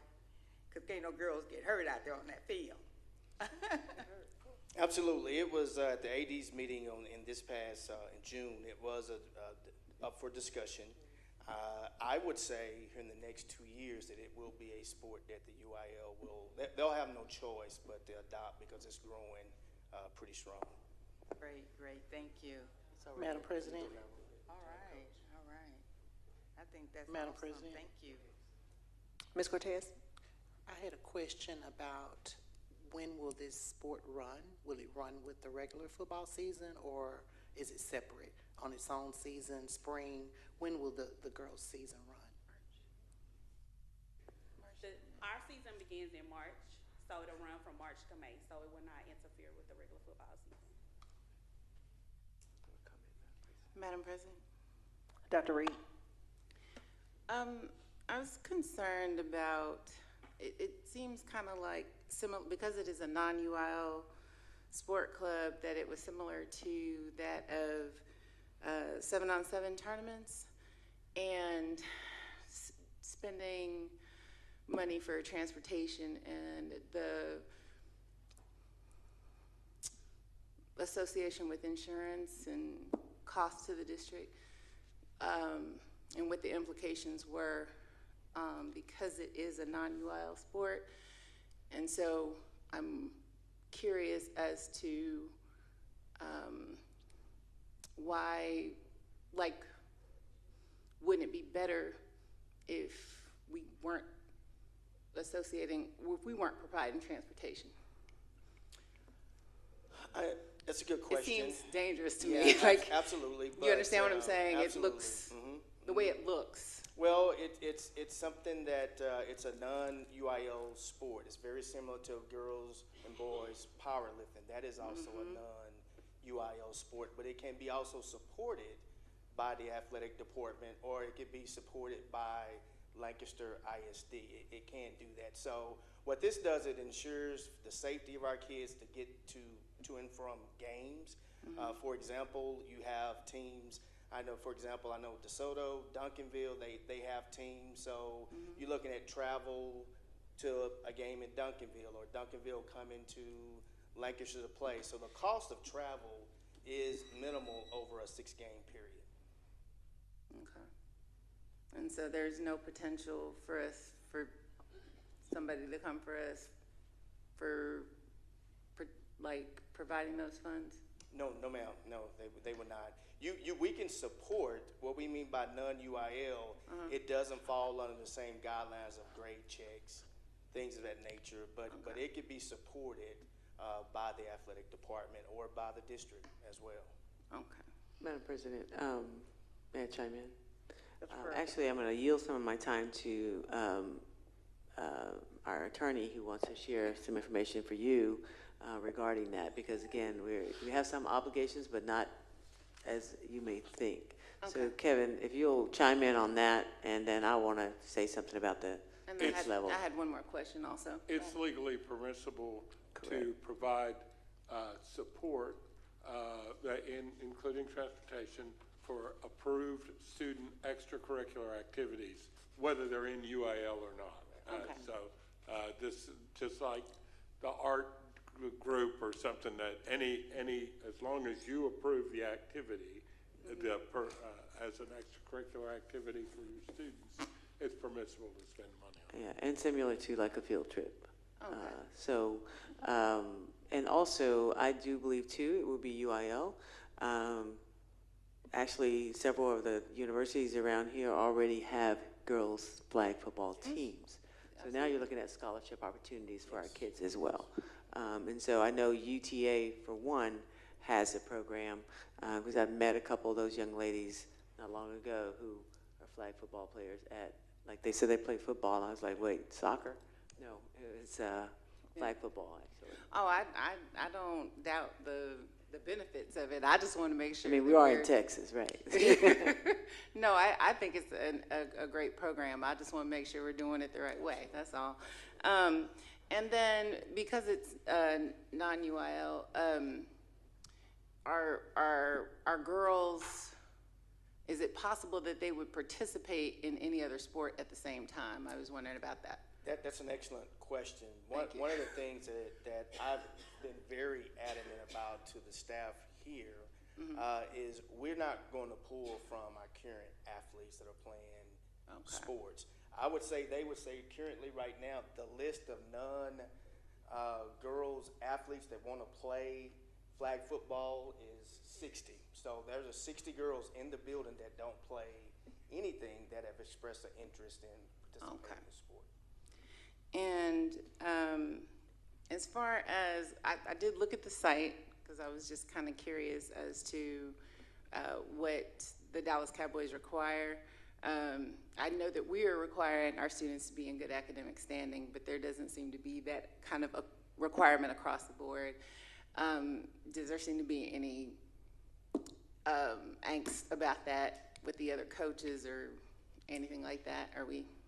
It's another great question. And I think the team will know part of the delay is for me, I've been meeting with this group for about a year now. And one of the things that I wanted to do was to make sure that we had guidelines, rules in place, and the team, they've created a player's manual. They have guidelines, and they want to keep the same UIL expectations for these young ladies, although it's not a non-UIL. So the team will tell you, if they don't pass, they're not going to play. It's the same thing with UIL. So we're going to uphold a lot of the standards that are in place currently. So I think that's going to make it fall in line. And it's up under athletics, so we're going to carry it each day like that. That's good news. Thank you for answering my questions. I appreciate it. Thank you. Anyone else? Madam President. Ms. Nichols? Okay, thank you. What is the age group? Do we have is it all freshmen and sophomore all together? Are we going to segregate? I mean, how are we going to, because the freshmen's playing with I was just wondering how y'all. It's high school, so we may have some early college freshmen that may want to play, but sophomores through seniors. Oh, so it's not a separation of the freshman team and then? No, ma'am. Oh, so have you all identified the risks within here that we're going to be taking on? Do we have that information? Are you meaning for if like injury any risks that or we're taking? Yeah, any injuries now that we're combining the freshmen with the seniors? I mean, looking at the programs, what risks do you see that we'll have? We'll continue to look at that, but we do know that the kids, the insurance that we have for all of our students are covered on a basic plan. We do know that. As far as injuries, things of that nature, we do know that much. Now, risk,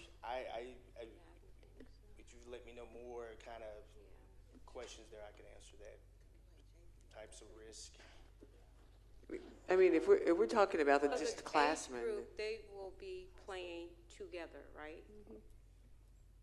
From freshmen, so because now you separate it. I know it's not UIL, but it's separated by age group, right? And it's separated by age group because of certain reasons too, right? Yes, ma'am. Very typical to our teams. We'll have one team. We'll also have a developmental team. So 9 through 12, this first year, we're going to train everybody together and have one complete team. May I? Now, you mentioned, I'm sorry, you mentioned that it was other schools that are currently participating in this now. Have you reached out to them to ask what was their risk or some of the things that they could have did differently when they started this program? Have we did that yet? Yes, ma'am. The biggest piece is making sure that it has the support to be successful. When I talked to neighboring athletic directors, that was one of the things that they've done. They've actually put it, because a lot of times when they started the programs, it was as a club, and it really didn't have the support from athletics. And so what they're doing now is they want it for it to be successful, is they're putting it under athletics so it could have the support from the financial piece from that standpoint. Thank you. Hey, Dr. Pereira.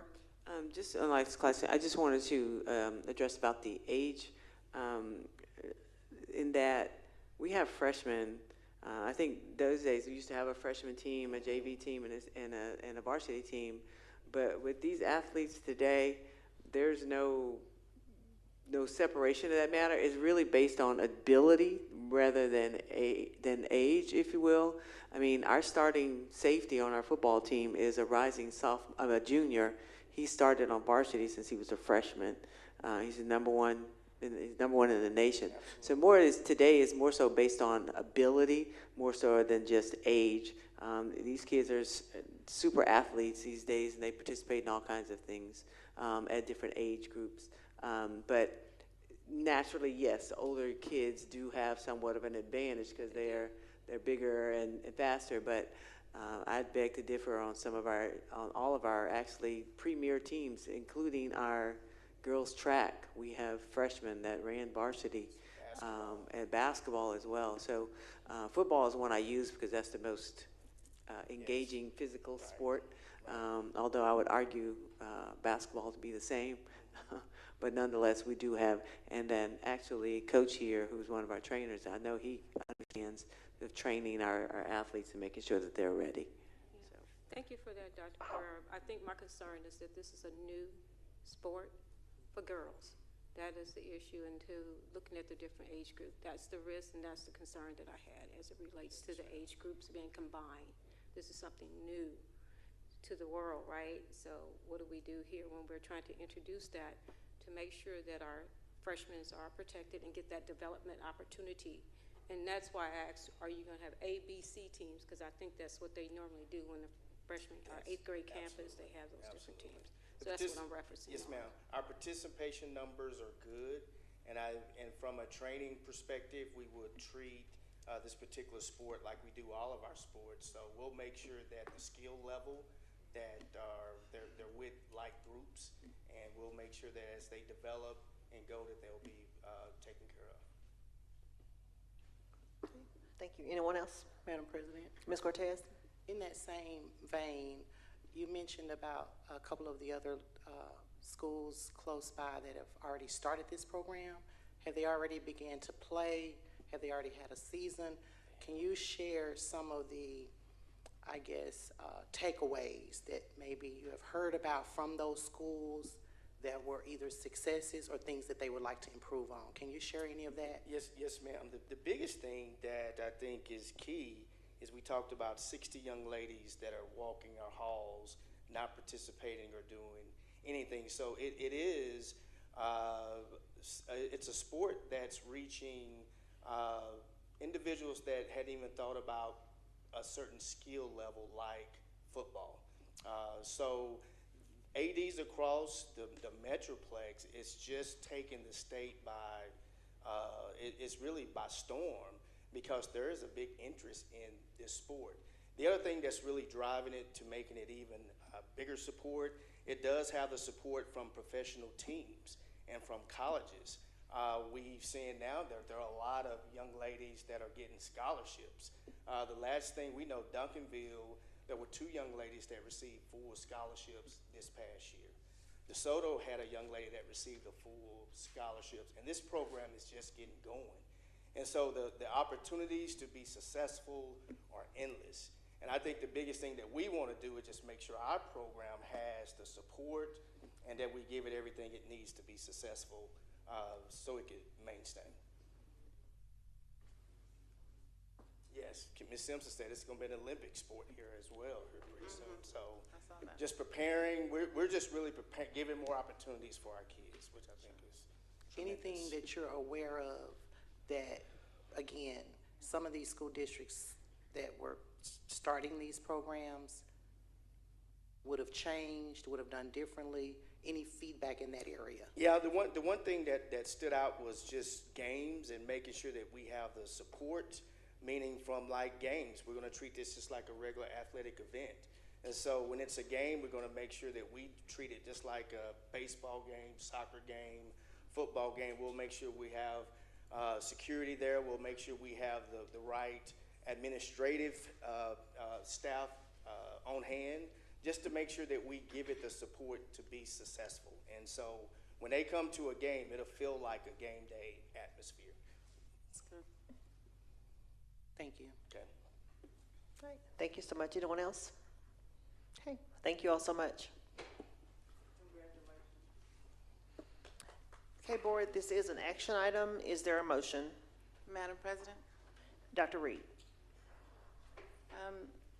I'd like to make a motion. I move that we approve the acceptance of the Dallas Cowboys grant and the approval of the Lady Tiger flag football program. Okay, have a motion by Dr. Reed. Is there a second? Second.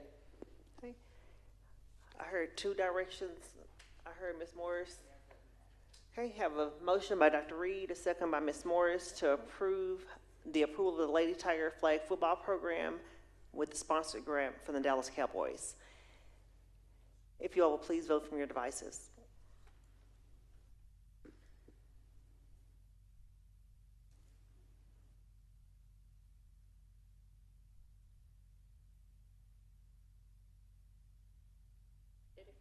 No, I had to reset mine.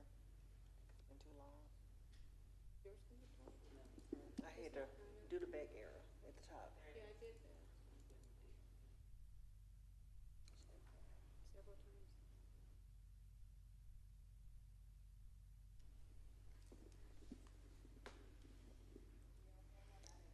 Vice President Nichols, whenever you're ready.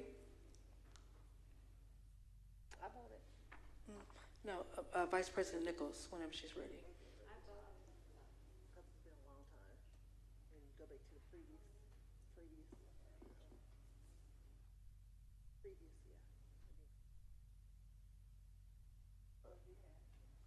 Push the right button at the top, right, push that, yeah, yeah.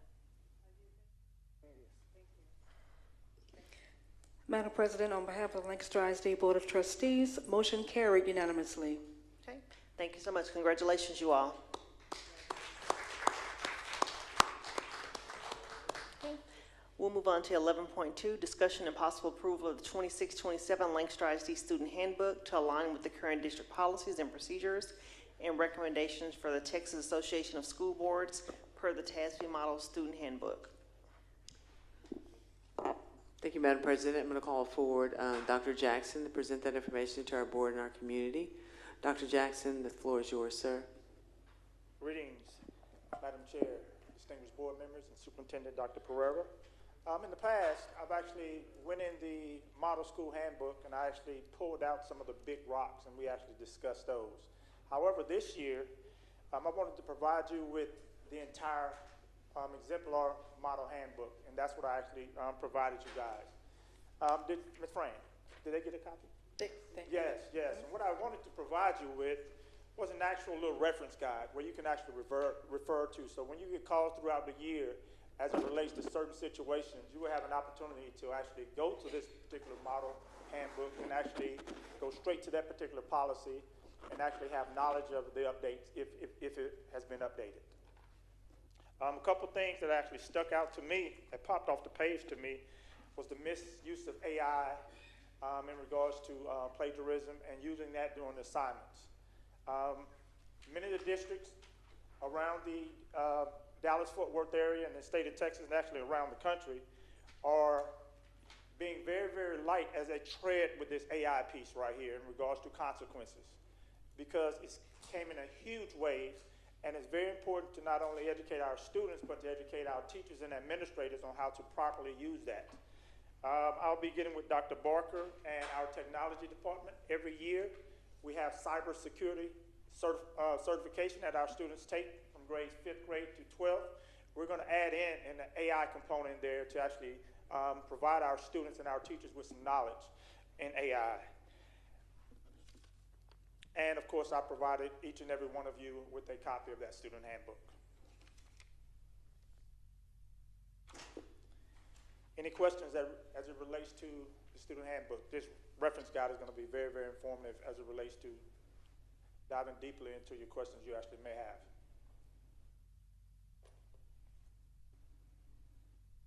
Madam President. Mr. Jones. Yeah, thank you. I know I submitted questions earlier and I received responses.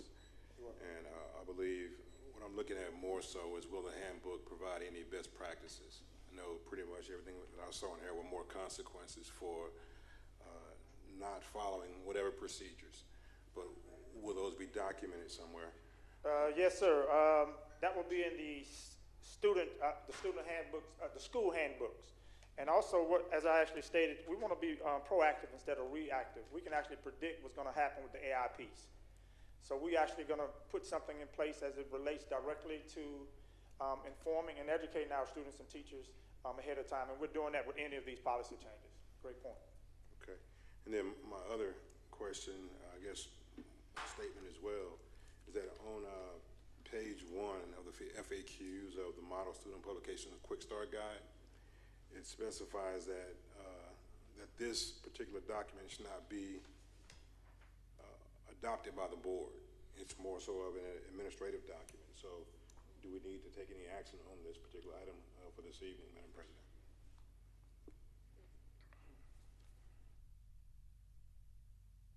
I would say, no, you do not. We did put it on here and I didn't want to move it, so it's for information. All right, thank you. Okay, any other questions for Dr. Jackson? I guess one more question. And actually, everything will be filled out. I know there were some highlights within here. Yes, Dr. Matthews, she just skipped out of here before the session, but she and I are actually going to be working on that immediately. I passed this information on to you guys, and we're going to start working on that immediately, filling that information out, and next week that should actually be published. All right, thank you. Okay. All right, thank you so much. Board, this was listed under action items, but it's information only. No need for us to vote on this item. We'll move on to 11.3, discussion and possible approval of the 2026-2027 DCJJ-AEP program memorandum of understanding. Dr. Pereira. Thank you, Madam President. Again, Dr. Jackson will present that information to our board and our community. Dr. Jackson, the floor is yours. Greetings again, Madam Chair, distinguished board members, and Superintendent Dr. Pereira. It's that time of year for Dr. Pereira to actually sign off on our 2026-27 MOU.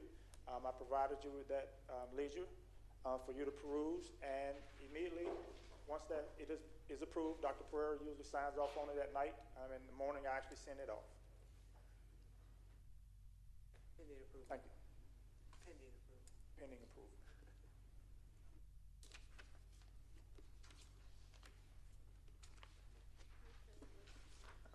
Okay, board, any questions in reference to the memorandum of understanding?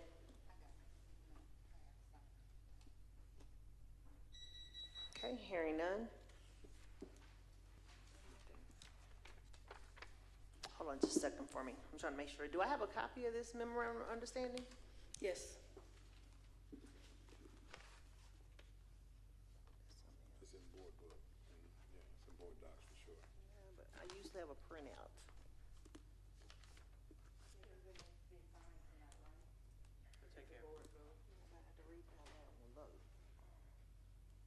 Y'all give me just a second to pull this up.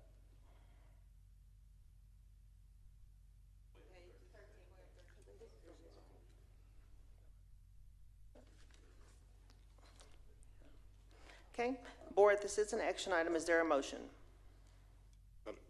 Madam President, Mr. Jones? I move that we approve the 2026-27 DC JJAEP Program Memorandum of Understanding.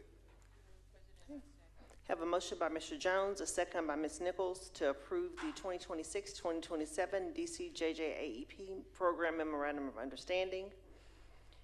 And if you all will place that back on the screen for me, because that memorandum needs to be read into record. Madam President. Ms. Morris. That's what I was gonna ask for,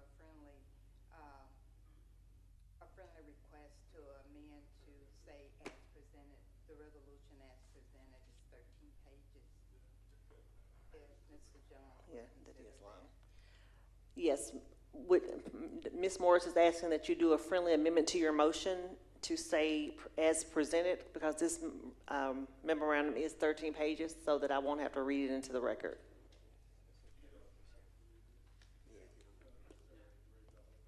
Okay. Thank you. So is the motion that we have appropriate? Okay.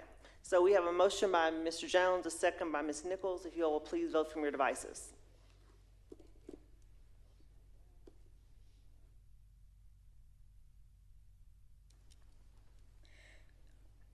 Madam President, Lancaster ISD Board of Trustees, motion carried unanimously. Okay, thank you so much. At this time, we'll move on to finance. 11.4, discussion and possible approval of the renewal of insurance coverage with the TASB Risk Management Fund, CRB. Dr. Pereira. Thank you, Madam President. I'm going to call forward Ms. Eleanor Harrison to review that information with our board and our community. Ms. Harrison, the floor is yours when you're ready. Thank you. Good evening, Board President, Board of Trustees, and Dr. Pereira. Tonight, I'm requesting approval for our district annual TASB Risk Management Fund insurance for the renewal of 26-27 fiscal year. This renewal will ensure that Lancaster ISD maintains our insurance protection, and the approval tonight will allow coverage to continue without any interruptions. On this slide, this provides information regarding the fund, regarding our interlocal agreement with TASB and with the Texas school districts who has the TASB Risk Management Fund. The approval tonight will ensure we remain in compliance with the CH local code and all the purchasing requirements to avoid lapse in coverage. On this slide, you will see all the insurance coverage that we do have for the district. I do have tonight here Jennifer Jones, who's our TASB representative. Trustee Jones, I know you had a couple of questions, so I invited her tonight, so it can be personal. On this slide, it will show you a summarized financial impact of the renewal. The premium has been budgeted and is a necessary operation expense to ensure our protection for our district access and operations. You do see the contribution for 26-27, and then you see for our fiscal year 25-26, there was a savings of $12,792.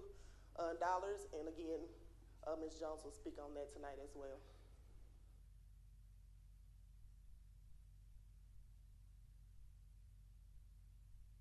Ms. Jones is gonna come up and answer the questions for Trustees Jones. He did want to know, did we have any claims this fiscal year? So she's here to represent. Okay, thank you so much. Thank you. Good evening, Madam President, Board Trustee, Superintendent, Dr. Pereira. My name is Jennifer Jones. I am the Risk Management Marketing Rep Consultant for the TASB Risk Fund. I've been working on this account for 17 years. I have the honor to work with many great people during that time. And so there were some questions I understand that were presented that I'm here to answer. So I believe those questions were during this policy period, which is a September 1. It starts September 1 and it ends August 30th. So we have until August 30th for this current policy period.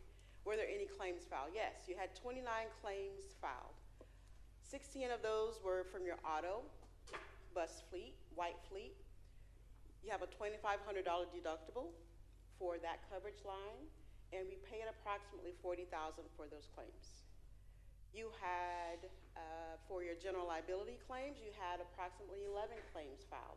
You have a $0 deductible. Although you had 11 claims filed, TASB was able to assert Texas tort immunity on the district's behalf and get you out of having to pay anything for those claims. Again, you have a $0 deductible for that line item. School professional legal liability. You had 2 claims filed in this policy period, resulting in payment of $22,000. You have a $10,000 deductible for this line item. The district has approximately $467 million in total insurable values for property. You have a $100,000 all other perils deductible, which includes things such as fire. The district currently has a $500,000 minimum deductible for weather perils, which is for wind and hail. I would like to note that your 2025, 2020, that was your 2025, 2026, your 2026, 2027 renewal includes a $250,000 minimum for that same weather perils deductible. The district has had 0 claims denied by the Texas Risk Management Fund. I believe those are the questions presented. I'm here to answer additional questions if there are any. Okay, thank you so much. Anyone else have any more questions? No, ma'am. Great job, Ms. Jones. It's a pleasure to see. I know many of your faces. Again, I've been around for a little while, Right. but it's a little longer than 2. Right. But Thank- it's great to see everyone. Right, thank you so much. We appreciate it. You're very welcome. Thank you. Okay, at this time, we'll move on to 11.5, discussion and possible approval of the annual resolution for the investment policy for Lancaster ISD, CDA, legal and local. Dr. Pereira. Madam President, do we need to take action Yes. on that item? Oh, I'm I was sorry. just about to say that. Yes. Okay, Board, this is an action item. Is there a motion? Madam President, I move that we approve the renewal of the insurance coverage for TASB Risk Management Fund. Second. A second. Okay, have a motion by Mr. Jones, a second by Ms. Cortez for the approval of the renewal of the insurance coverage with the TASB Risk Management Fund, CRB. If you all will please vote from your devices.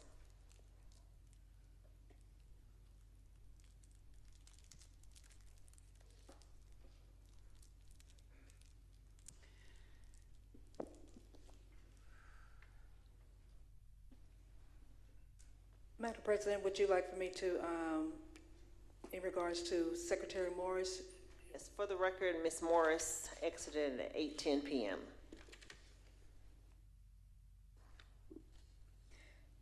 Madam President, on behalf of the Lancaster ISD Board of Trustees, motion carried unanimously. Okay, thank you so much. This resolution is short. I will read it into record. Resolution review and approval of the investment policy. Wait a minute, hold on. Hold on, sorry. Y'all, please excuse me. We'll go ahead and move to our next item, which is 11.5, discussion and possible approval of the annual resolution for the investment policy for Lancaster ISD CDA. Dr. Pereira. Thank you, Madam President. I have Mr. Carter coming to the podium to share that information with our board and our community. The floor is yours, sir, when you're ready. All right. Good evening, Board President, Board members, Dr. Pereira. I will be presenting the investment policy for fiscal year 26. Public Funds Investment Act provides the framework for board policies related to investments. The policies cover investment objectives, approved types of investments, internal controls, performance standards, and reporting. This policy was reviewed in June of 2026. The resolution confirms no policy changes are recommended or required for fiscal year 26. Our designated investment officers are Superintendent Dr. Pereira and Chief Financial Officer Ms. Mosley. So the investment training, to attend an investment training session, you need to attend at least once in a 2-year period. Investment training shall include education, investment controls, security risk, market risk, diversification of investment portfolios. Some notable Public Funds Investment Act trainings are TASA, TASB, TASBO, and UNT. Questions? Thank you, Board. Any questions? Yeah, Madam President. Mr. Jones? I submitted a few questions. one was pertaining to our investment diversification. Yes, sir. So, majority of the district funds are in commercial papers and US T-bills.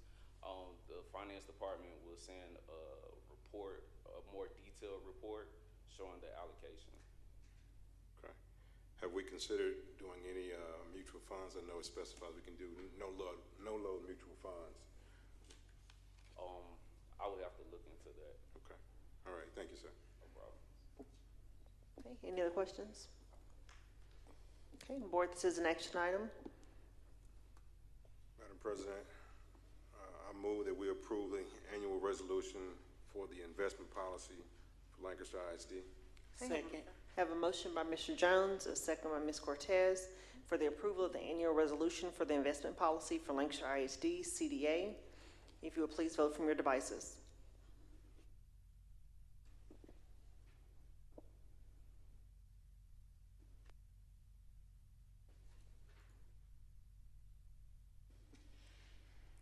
Madam President, Lancaster ISD Board of Trustees, motion carried unanimously. Okay, thank you so much. Mr. O'Hanlon, just for clarity, this item has a resolution. Is it necessary to read it? No. Okay, thank you so much. Okay, we'll move on to Human Resources. 11.6, discussion and possible approval of MOU University instructors for teacher certification in high needs areas. Dr. Pereira. Thank you, Madam President. I'm going to call forward Ms. Pipkin to the podium to share that information with our board and our community. Ms. Pipkin, the floor is yours when you're ready, ma'am. Good evening, Madam Board President, distinguished trustees, and Dr. Pereira. In an effort to fill high-need vacancies in bilingual and special education, we are seeking approval of an MOU with university instructors. Tonight, I have Brandy Hosick, who is here to present information about university instructors.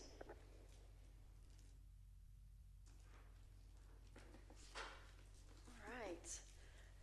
Good evening, Madam President, Board of Trustees, Superintendent Dr. Pereira, district leaders, and members of the Lancaster ISD team. My name is Brandy Hosick. I'm the Director of Product Innovation at University Instructors. I was actually born and raised not too far from here, right down the road.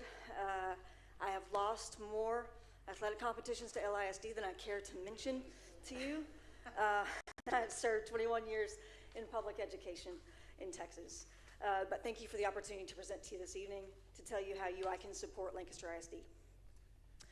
I want to begin, thank you for the clicker, I appreciate that, with our mission and vision. UI's vision is centered on a world where schools, organizations, and communities work together to provide students with purposeful learning experiences led by inspirational educators. Our mission is closely aligned to that, and what this means in practice is that we do not view our work as transactional. We do not do transactional staffing. We view it as the opportunity to co-create and implement instructional services that improve outcomes over time for kids. For Lancaster ISD, that means a partnership model that's designed to address immediate needs while also strengthening the district's workforce and strategy for the future. I was going to say next slide, but that's to myself. Okay, so this is what I think we are all very familiar with. We have persistent vacancies in education. Those vacancies are the demands on those vacancies and these teaching positions. It's only increasing. The demands are only higher. There's a limited pipeline. I want to reinforce the work that you've done as a district. It's not about recruiting harder. Your team is out there recruiting and trying to find qualified educators. You must build them. We have to create new, and we have to make education a very valuable, it has to be what we invest in. We have to invest in our educators. Unfortunately, UT is right in my backyard. Only 4% of UT enrollees are in the College of Education right now. 4%. And so we have to build. All of this leads to team strain, and when you have team strain, you have even higher turnover. So this is where UI comes in. We do not rent staff. We do not have you dependent upon us to come back to us again year over year over year. We build long-term pipeline that leave you with a greater, more robust workforce. Our model emphasizes long-term career pathways because we know how many future educators and specialized professionals are already connected to your community. They may be paraprofessionals, instructional aides, assistants, tutors, other district-connected staff who need a structured pathway and support to advance in that pathway. Our first pathway is a paraprofessional pathway. They are foundational to special education service delivery. They support students directly and often serve in one of the most natural entry points to a broader education workforce pipeline.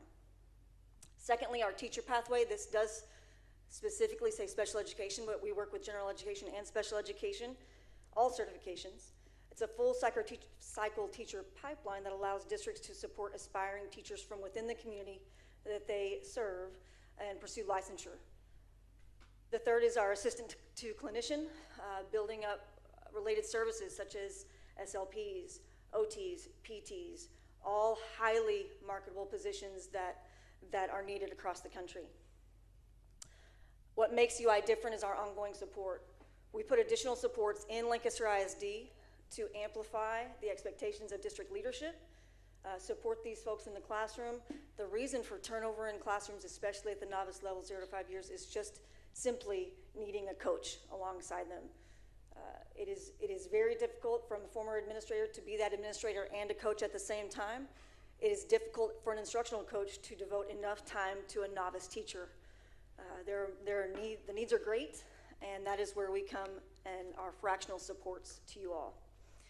Once a district identifies the roles that they would like us to help with, we launch our full-scale recruitment and onboarding process. We begin with targeted sourcing strategies designed to attract committed educators who reflect the communities that they serve and who can be placed at specific school sites. From there, we use a multi-step screening and selection process that evaluates content knowledge, cultural competency, instructional mindset, and growth potential. Placement is also very intentional. We look at school-level priorities, the student needs, subject expertise, so that candidates are aligned to the needs of the campus and the students that they serve.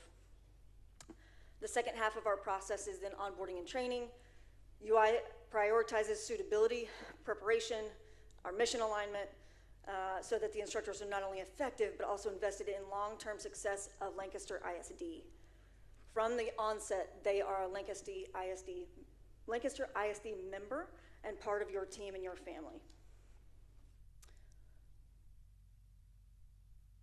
This slide shows our model in motion. The process begins with talent acquisition. We will conduct client needs assessment. We will be working closely with Ms. Pipkins and her team to identify those positions. We identify what those are.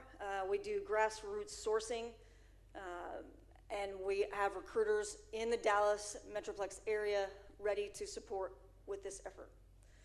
We move into onboarding. Again, they will be joining Lancaster ISD from the onset. We have different models, but we definitely want to make sure that we build a robust pipeline and that they are yours from the beginning. Training and professional development are embedded throughout the pathway. This includes daily mentoring, on-site coaching, and professional development centered on instructional practices, behavior support, de-escalation, IEP compliance, and successful implementation of services in the classroom. Licensure support is also built into the model.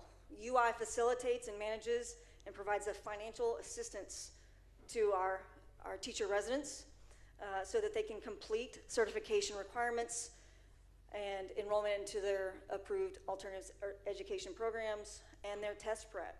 So much of this is just a barrier in access to being able to prepare for the test, take the test, and have a support and a coach along the way. Lastly, we progress monitor so that our district partner knows where every single one of our teacher residents is at any point in time and how they are progressing through that pathway. Part of our in-person support, and it is our most critical element, UI provides the mentorship and instructional supervision. But I want to be clear, we do not have competing priorities with Lancaster ISD. We only amplify what your expectations are in the classroom. We learn from you. We want to know what your expectations are. What are the negotiables, non-negotiables? What is it that makes LISD great? And we only amplify that. For special education, we know compliance alignment is essential. So we provide that extra wraparound support for IEP guidance, service requirements, et cetera. And professional development is ongoing and aligned to best practices. This work touches special education services, and we understand that collaboration with Lancaster's existing special education leadership and campus teams is essential. UI works in partnership with district special education managers to align its existing systems to strengthen that support. And finally, in closing, I would like to let you know, trustees, there are some additional slides in the appendix, just our monitoring devices, et cetera, what we are able to share with our partners. But we want you to know that school districts are under tremendous pressure, as you well know, to find and keep qualified educators. Our approach is designed to address both today's staffing needs and tomorrow's workforce challenge. We work alongside your very talented team here in Lancaster to further their ability to recruit, provide coaching and support, assist individuals pursuing education, certification, and create pathways that allow people to advance into high-ranking roles. Most importantly, we help your team build a stronger pipeline of future educators for this district. We do appreciate the opportunity to work with you all, and I am available for any questions you might have. Great, thank you so much. Any questions from the board? Yes, ma'am. Mr. Jones? President, I do have a couple. I won't go with the ones that have been answered already, so thank you for that. Yes, sir. With school starting pretty soon, how soon will we be able to identify these positions? I think I have, what, 6 here? 7. Yes, sir. I have already asked Ms. Pitkins, and she is in line with me, that we will have a kickoff meeting ASAP, likely tomorrow, if not Monday. We will identify those positions. We've already started ramping up in the background. In anticipation of this, we do some other work in the Metroplex area. So we have some supports on the ground ready to roll, but we have 7 positions ready to go, and it will take us about, from the time we have a kickoff meeting, again, hopefully tomorrow, somewhere in the realm of 4 weeks to get them on the ground. Okay. And I guess for administration, 4 weeks, school will have been started by then. How will we fill those gaps during that 4-week period? We will definitely have our plan together regarding some, we actually have long-term subs in place until we can get that done. But we'll have people in the classroom ready and waiting for students. And trustee, that would be a maximum. We are going to start work ASAP. We will get them there as soon as we possibly identify them and have them cleared with you all. All right. Thank you. That concludes my questions. All right. Thank you so much. Anyone else? Okay, hearing none, thank you so much. Thank you. Okay, board, this is an action item. Is there a motion? Madam President, I move that we approve the MOU with the university instructors for teacher certification in high-need areas. Okay, have a motion by Mr. Jones. Is there a second? Second. Okay, have a second by Ms. Cortez. Motion by Mr. Jones, second by Ms. Cortez for the approval of the MOU, University Instructors for Teacher Certification in High Needs Areas. If you all will please vote from your devices.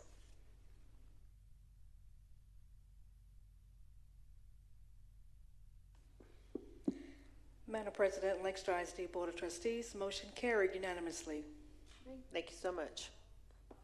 Okay, moving on to 11.7, board action to discuss and approve the adoption of the revisions of TASB Policy Update 127. TASB Policy 127 recommendations considering and adopting revision for the following: BJCF, CCA, CFB, DC, DH, DP, DPA, DPA, EHBB, FF. Dr. Pereira. Thank you, Madam President. I have Ms. Pipkins at the podium to present that information to our board and our community. Ms. Pipkins, the floor is yours. Good evening, Board President, trustees, and Superintendent Dr. Pereira. Tonight, I will provide a brief overview of the recommended local policy revisions included in TASB Policy Update 127. These updates help ensure our district's policies remain current, aligned with legal requirements, and reflective of best practices. I'll briefly highlight each recommended revision before the policies are presented for your consideration. BJCF Local. Recommended revisions to this local policy on non-renewal of a superintendent align with language at DFBB Local relating to accommodations of disability and the addition of 2 non-renewal reasons included in Update 126 that were related to Senate Bill 12 from the 89th Legislature. Also highlighted in BJCF is that DEI responsibilities may not be assigned by the superintendent. CAA, fiscal management goals and objectives, financial ethics. A cross-reference in the note has been updated to reflect changes to the DH series of policies. As you know, DH is related to Employee Code of Ethics. DC, Employment Practices. The cross-reference at Employment Assistance Prohibited has been updated to reflect changes to the DH series of policies. Standard policy language at BGA Local notes that the superintendent may delegate responsibilities to other employees of the district, but shall remain accountable to the board for the performance of all duties, delegated or otherwise. For this reason, TASB recommends removing, in quotations, or designee from the posting vacancy section. Also, DCB or DCE employment practices, term contracts, or other types of contracts is an update to the title of Licensed Specialist in School Psychology. This is now School Psychologist. DH series, the two cross-references to DH exhibit have been revised to reflect changes to the DH series of policies which are described. DH exhibit is being deleted from the manual and the Educator's Code of Ethics is being recoded to DHA legal. The DP series.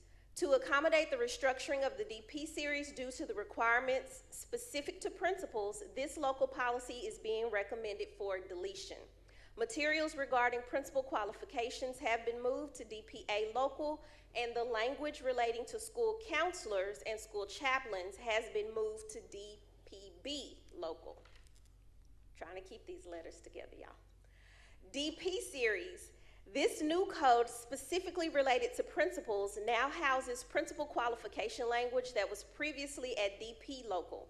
Minor revisions have been made to the text at qualifications to align with the model job description provided by TASB HR Services.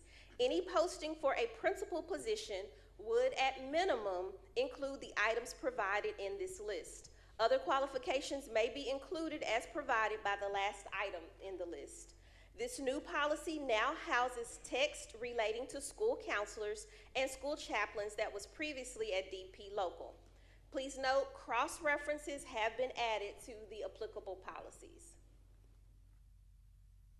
EHBB, Special Programs, Gifted and Talented Students. Recommended changes at identification criteria are the result of amendments to 19 Administrative Code 89.1. The verbiage that is highlighted here will be, if the selection process relies on a matrix or threshold system, the use of a scoring value based on race, ethnicity, sex, socioeconomic status, or disability shall be prohibited. FFF, Student Welfare, Student Safety. The definition of misconduct has been amended to include provisions from Senate Bill 571 from the 89th legislative session. The misconduct definition has also been reformatted to improve readability. Here's the verbiage. Alleged abuse or commission of an otherwise unlawful act with a student or involvement in or soliciting a romantic relationship or soliciting or engaging in sexual contact with a student or engaging in inappropriate communications with a student or failing to maintain appropriate boundaries with a student. If any of this misconduct takes place, parents must be notified. Those are all of the updates that I have for you. Okay, thank you. Anyone have any questions or comments? Yeah, Madam President. Mr. Jones? Yeah, thank you, Ms. Pipkins, for the presentation. Madam President, I would move that we postpone this until our August meeting, just to allow more time to digest each of these policies. Typically, we do the policy updates, we have our work session, so we have that time period, and then before our board meeting, which is roughly 13 days before we have a need to make a decision. And based on the response that I received, we have until September for us to really take action on these items. So, okay. Mr. Jones has extended the motion to table this to the August board meeting. I will take that as your motion. yes, ma'am, and a second is required. Is there a second? Second. Okay. Have a motion by Mr. Jones, a second by Ms. Cortez to table this item to the August board meeting. Ms. Allen, are you able for us to vote from our devices on this? Okay.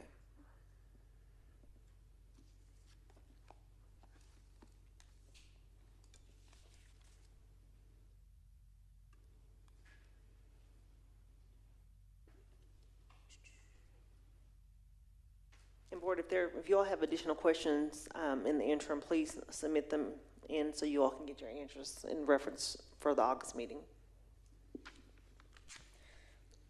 Madam President, just for clarification, I believe, of course, the motion was made by Trustee Taji Jones and seconded by Trustee Janae Cortez. Is that correct? Correct.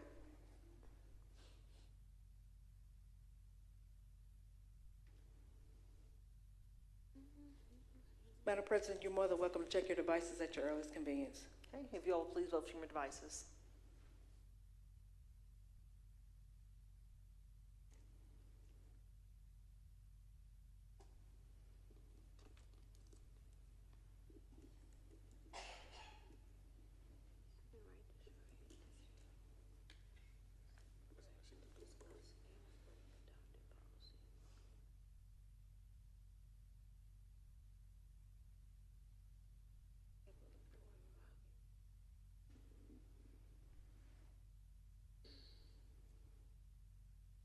Madam President, motion carried unanimously. Okay, thank you so much. Okay, at this time, we'll move on to safety and security. 11.8, discussion and possible approval regarding the district claiming of good cause expectation to the requirements of the Texas Education Code 37.0814 due to the availability of funding and delegate authority to the superintendent to modify the board's alternative standard as needed. Dr. Pereira. Thank you, Madam President. I'm going to call forward Chief Worley to present that information to our board and our community. Chief Worley, as you approach the podium, whenever you're ready, you may begin. Good evening, Board President Hamilton, Board of Trustees, Dr. Pereira. I'm here tonight to discuss the good cause exception resolution. Texas Education Code 370814 requires school boards to determine the appropriate number of armed security officers for each district campus, and absent a good cause exception, ensure that there are at least one armed security officer, specifically a commissioned peace officer, is present during regular school hours at each campus. That same statute defines armed security officers as a school district police officer, a school resource officer, or a commissioned police officer employed as a security personnel. A school board can claim a good cause exception to this requirement due to lack of funding or qualified personnel. If the board claims a good cause exception, they must provide an alternative standard. An alternative standard may include reliance on a school marshal, the school guardian, or a contract with a licensed armed security company that employs level 3 licensed armed security guards. We have used a good cause exception the previous 3 years now. The alternative standard tonight, again, being recommended to you is very similar to the one as last year. First, a Lancaster ISD police officer shall be assigned to each secondary campus and 4 of the 6 elementary campuses. 2 contracted licensed armed security guards will be assigned to the remaining 2 elementary campuses. And then, of course, the superintendent will continuously evaluate the safety and security structures of the district to take any appropriate action to ensure safety and well-being of all students and staff. The difference between this and last year is last year we had J.D. Hall. Since they are going virtual, we won't have students in that building this year. And so we're able to remove one of those armed security guards from J.D. Hall's campus location. And I'll be happy to answer any questions. Okay, thank you. Board, any questions, comments? Okay, hearing none. This is an action item. Is there a motion? Madam President, I move that we approve claiming a good cause exception to the requirements of Texas Education Code 37.0814 due to the availability of funding and delegate authority to the superintendent to modify the board's alternative standard as needed. A second. Okay, have a motion by Mr. Jones, a second by Dr. Reed to accept the district's claiming of a good cause exception to the requirements of the Texas Education Code 37.0814 due to the ability of funding and delegate authority to the superintendent to modify the board's alternative standard as needed. Board, if you please vote from your devices.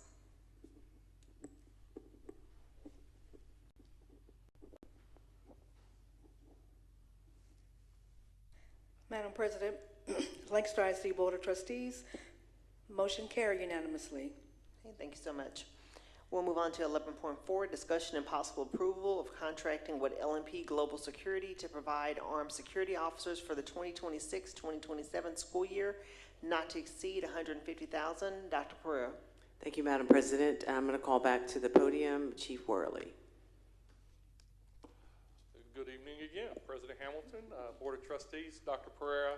I'm here tonight to discuss contracting with LMP Global Security to provide this armed security services for the 26-27 school year, and the amount should not exceed $150,000. The passing of House Bill 3 by the 88th legislature added commissioned security officers is one of the ways to be able to be compliant with the good cause exception. The security service contractor must be licensed under Chapter 1702 of the Texas Occupation Code, and commissioned security officers must have completed the Level 3 training course required by the Texas Department of Public Safety. The district will need to contract with security services contractor for 2 armed security officers to be compliant with the good cause exception that you guys just passed. The security officers will be assigned to the 2 elementary campuses. A 3rd armed security officer will be assigned to the administration building as well. The security officers do not have law enforcement authority and will only intervene to stop or prevent someone from causing serious bodily injury or death. So basically an active shooter shows up. Other than that, that's what they're there for, is to deal with an active shooter incident. If there is a criminal offense that occurs or there is a need for law enforcement, Lancaster ISD Police Department will respond the same as we always have. The district last year, for the 25-26 school year, partnered with LMP Global Security for armed security officers, and the principals at those campuses each gave great compliments and glowing reviews about the security officers assigned to their campus. I will tell you, I was there when the Rosa Parks security officer showed up, and him and Mr. Slaughter kept looking at each other trying to figure out who they were. And then they finally figured out that Mr. Slaughter was his teacher when he went to Rosa Parks Elementary. And so it's quite entertaining to watch that. It's like, and they're just both sitting there looking at each other like, oh. And then they realized it. It was quite funny. I just looked at Mr. Slaughter. I said, that right there, I'll tell you how long you've been in education. Like I said, LMP, they did a great job last year. I have absolutely no complaints with them. Their security services have been top notch. They are also in, I believe, Allen PD, or Allen ISD, Terrell ISD, and 3 or 4 others as well. And I think they're going to be in this upcoming year at Fort Bend ISD as well. They've done a great job. They are a woman and minority-owned business and a member of Texas Smart Buy Cooperative. The cost for the entire program for the year will not exceed $150,000. And I'll be happy to answer any questions. Great. Thank you so much. Any questions, comments? Mr. Cluis? Chief Worley, are we entertaining full-time police officers at any point? It is a discussion that me and Dr. Pereira have every year, and it typically comes down to cost, just the cost ratio of what it is. Obviously, when you're not having to pay fringe benefits and things like that, that is going to be obviously a little bit. The hourly rate is typically right about the same, or give or take if you take a look at the average, but the armed security guards are working 175 days because they're only here on the days that the kids are here, compared to the officers would be at 226. So then you have that increased cost there too. But it is something that we do review every year, usually in June. We discuss it in February, and then we'll discuss it again in June to kind of go over and see what the thought process is and where we're at financially, but budget-wise too. Okay, thank you. Any other questions? Okay, hearing none, this is an action item. Is there a motion? Madam President, Dr. Reed? I move that we approve the contract with LNP Global Security to provide armed security officers for the 2026-2027 school year, not to exceed $150,000. Okay, have a motion by Dr. Reed. Is there a second? Madam President, I would like to make a second.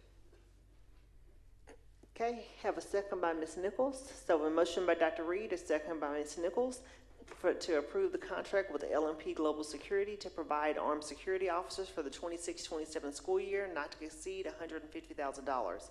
If you all will please vote from your devices.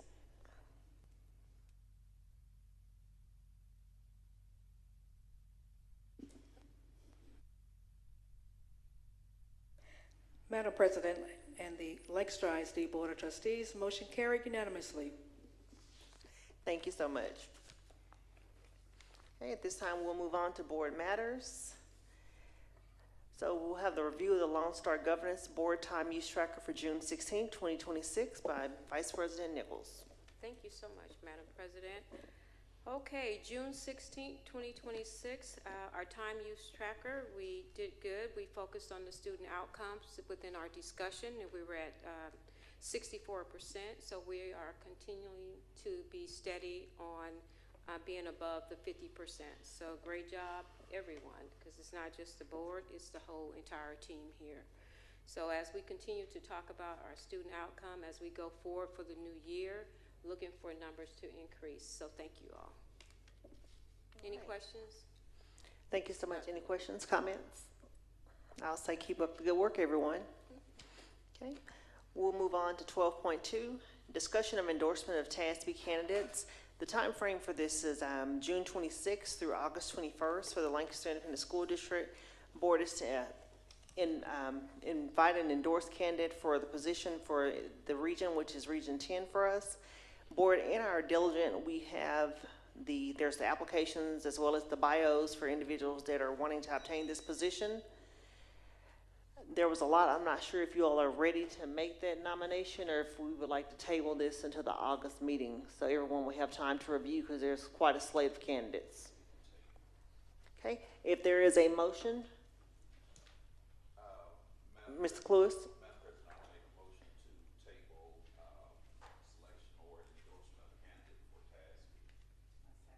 Okay, have a motion by Mr. Cluis, a second by Dr. Reed to table the endorsement of the TASB candidate to our August meeting. If you all please vote from your devices when Ms. Allen has it available.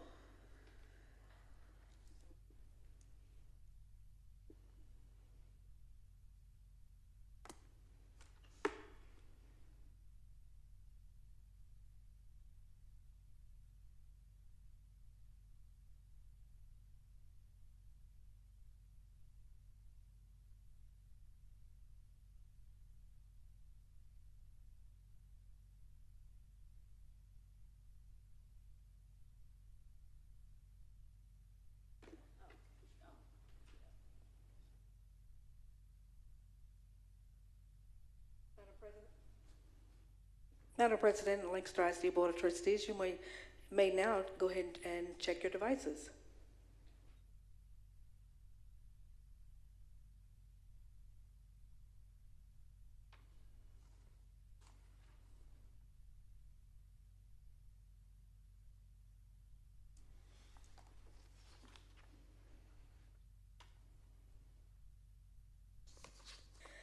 Madam President, on behalf of the Lancaster ISD Board of Trustees, motion carried unanimously. Okay, thank you so much. Okay, we're down to our reminders. Team of 8 training with Dr. Delise Lloyd will be July 25th, 2026. She's been working on the draft agenda. We hope to be able to send it out to you all by the end of this week or very beginning of next week to review. Teachers return to work on August 3rd, 2026. Lancaster ISD convocation will be August 5th, 2026. Students' first day of school, August 13th, 2026. MASBA National Conference, San Antonio, Texas, September 10th through 11th, 2026. CUBE Annual Conference, Chicago, Illinois, October 1st through 3rd, 2026. TASA TASB Tex Ed Conference, Convention Center, Houston, Texas, October 8th through the 11th, 2026. At this time, we've come to our adjournment. All in favor of adjourning? Okay. The time is 8:48 p.m. We have adjourned. Thank you all.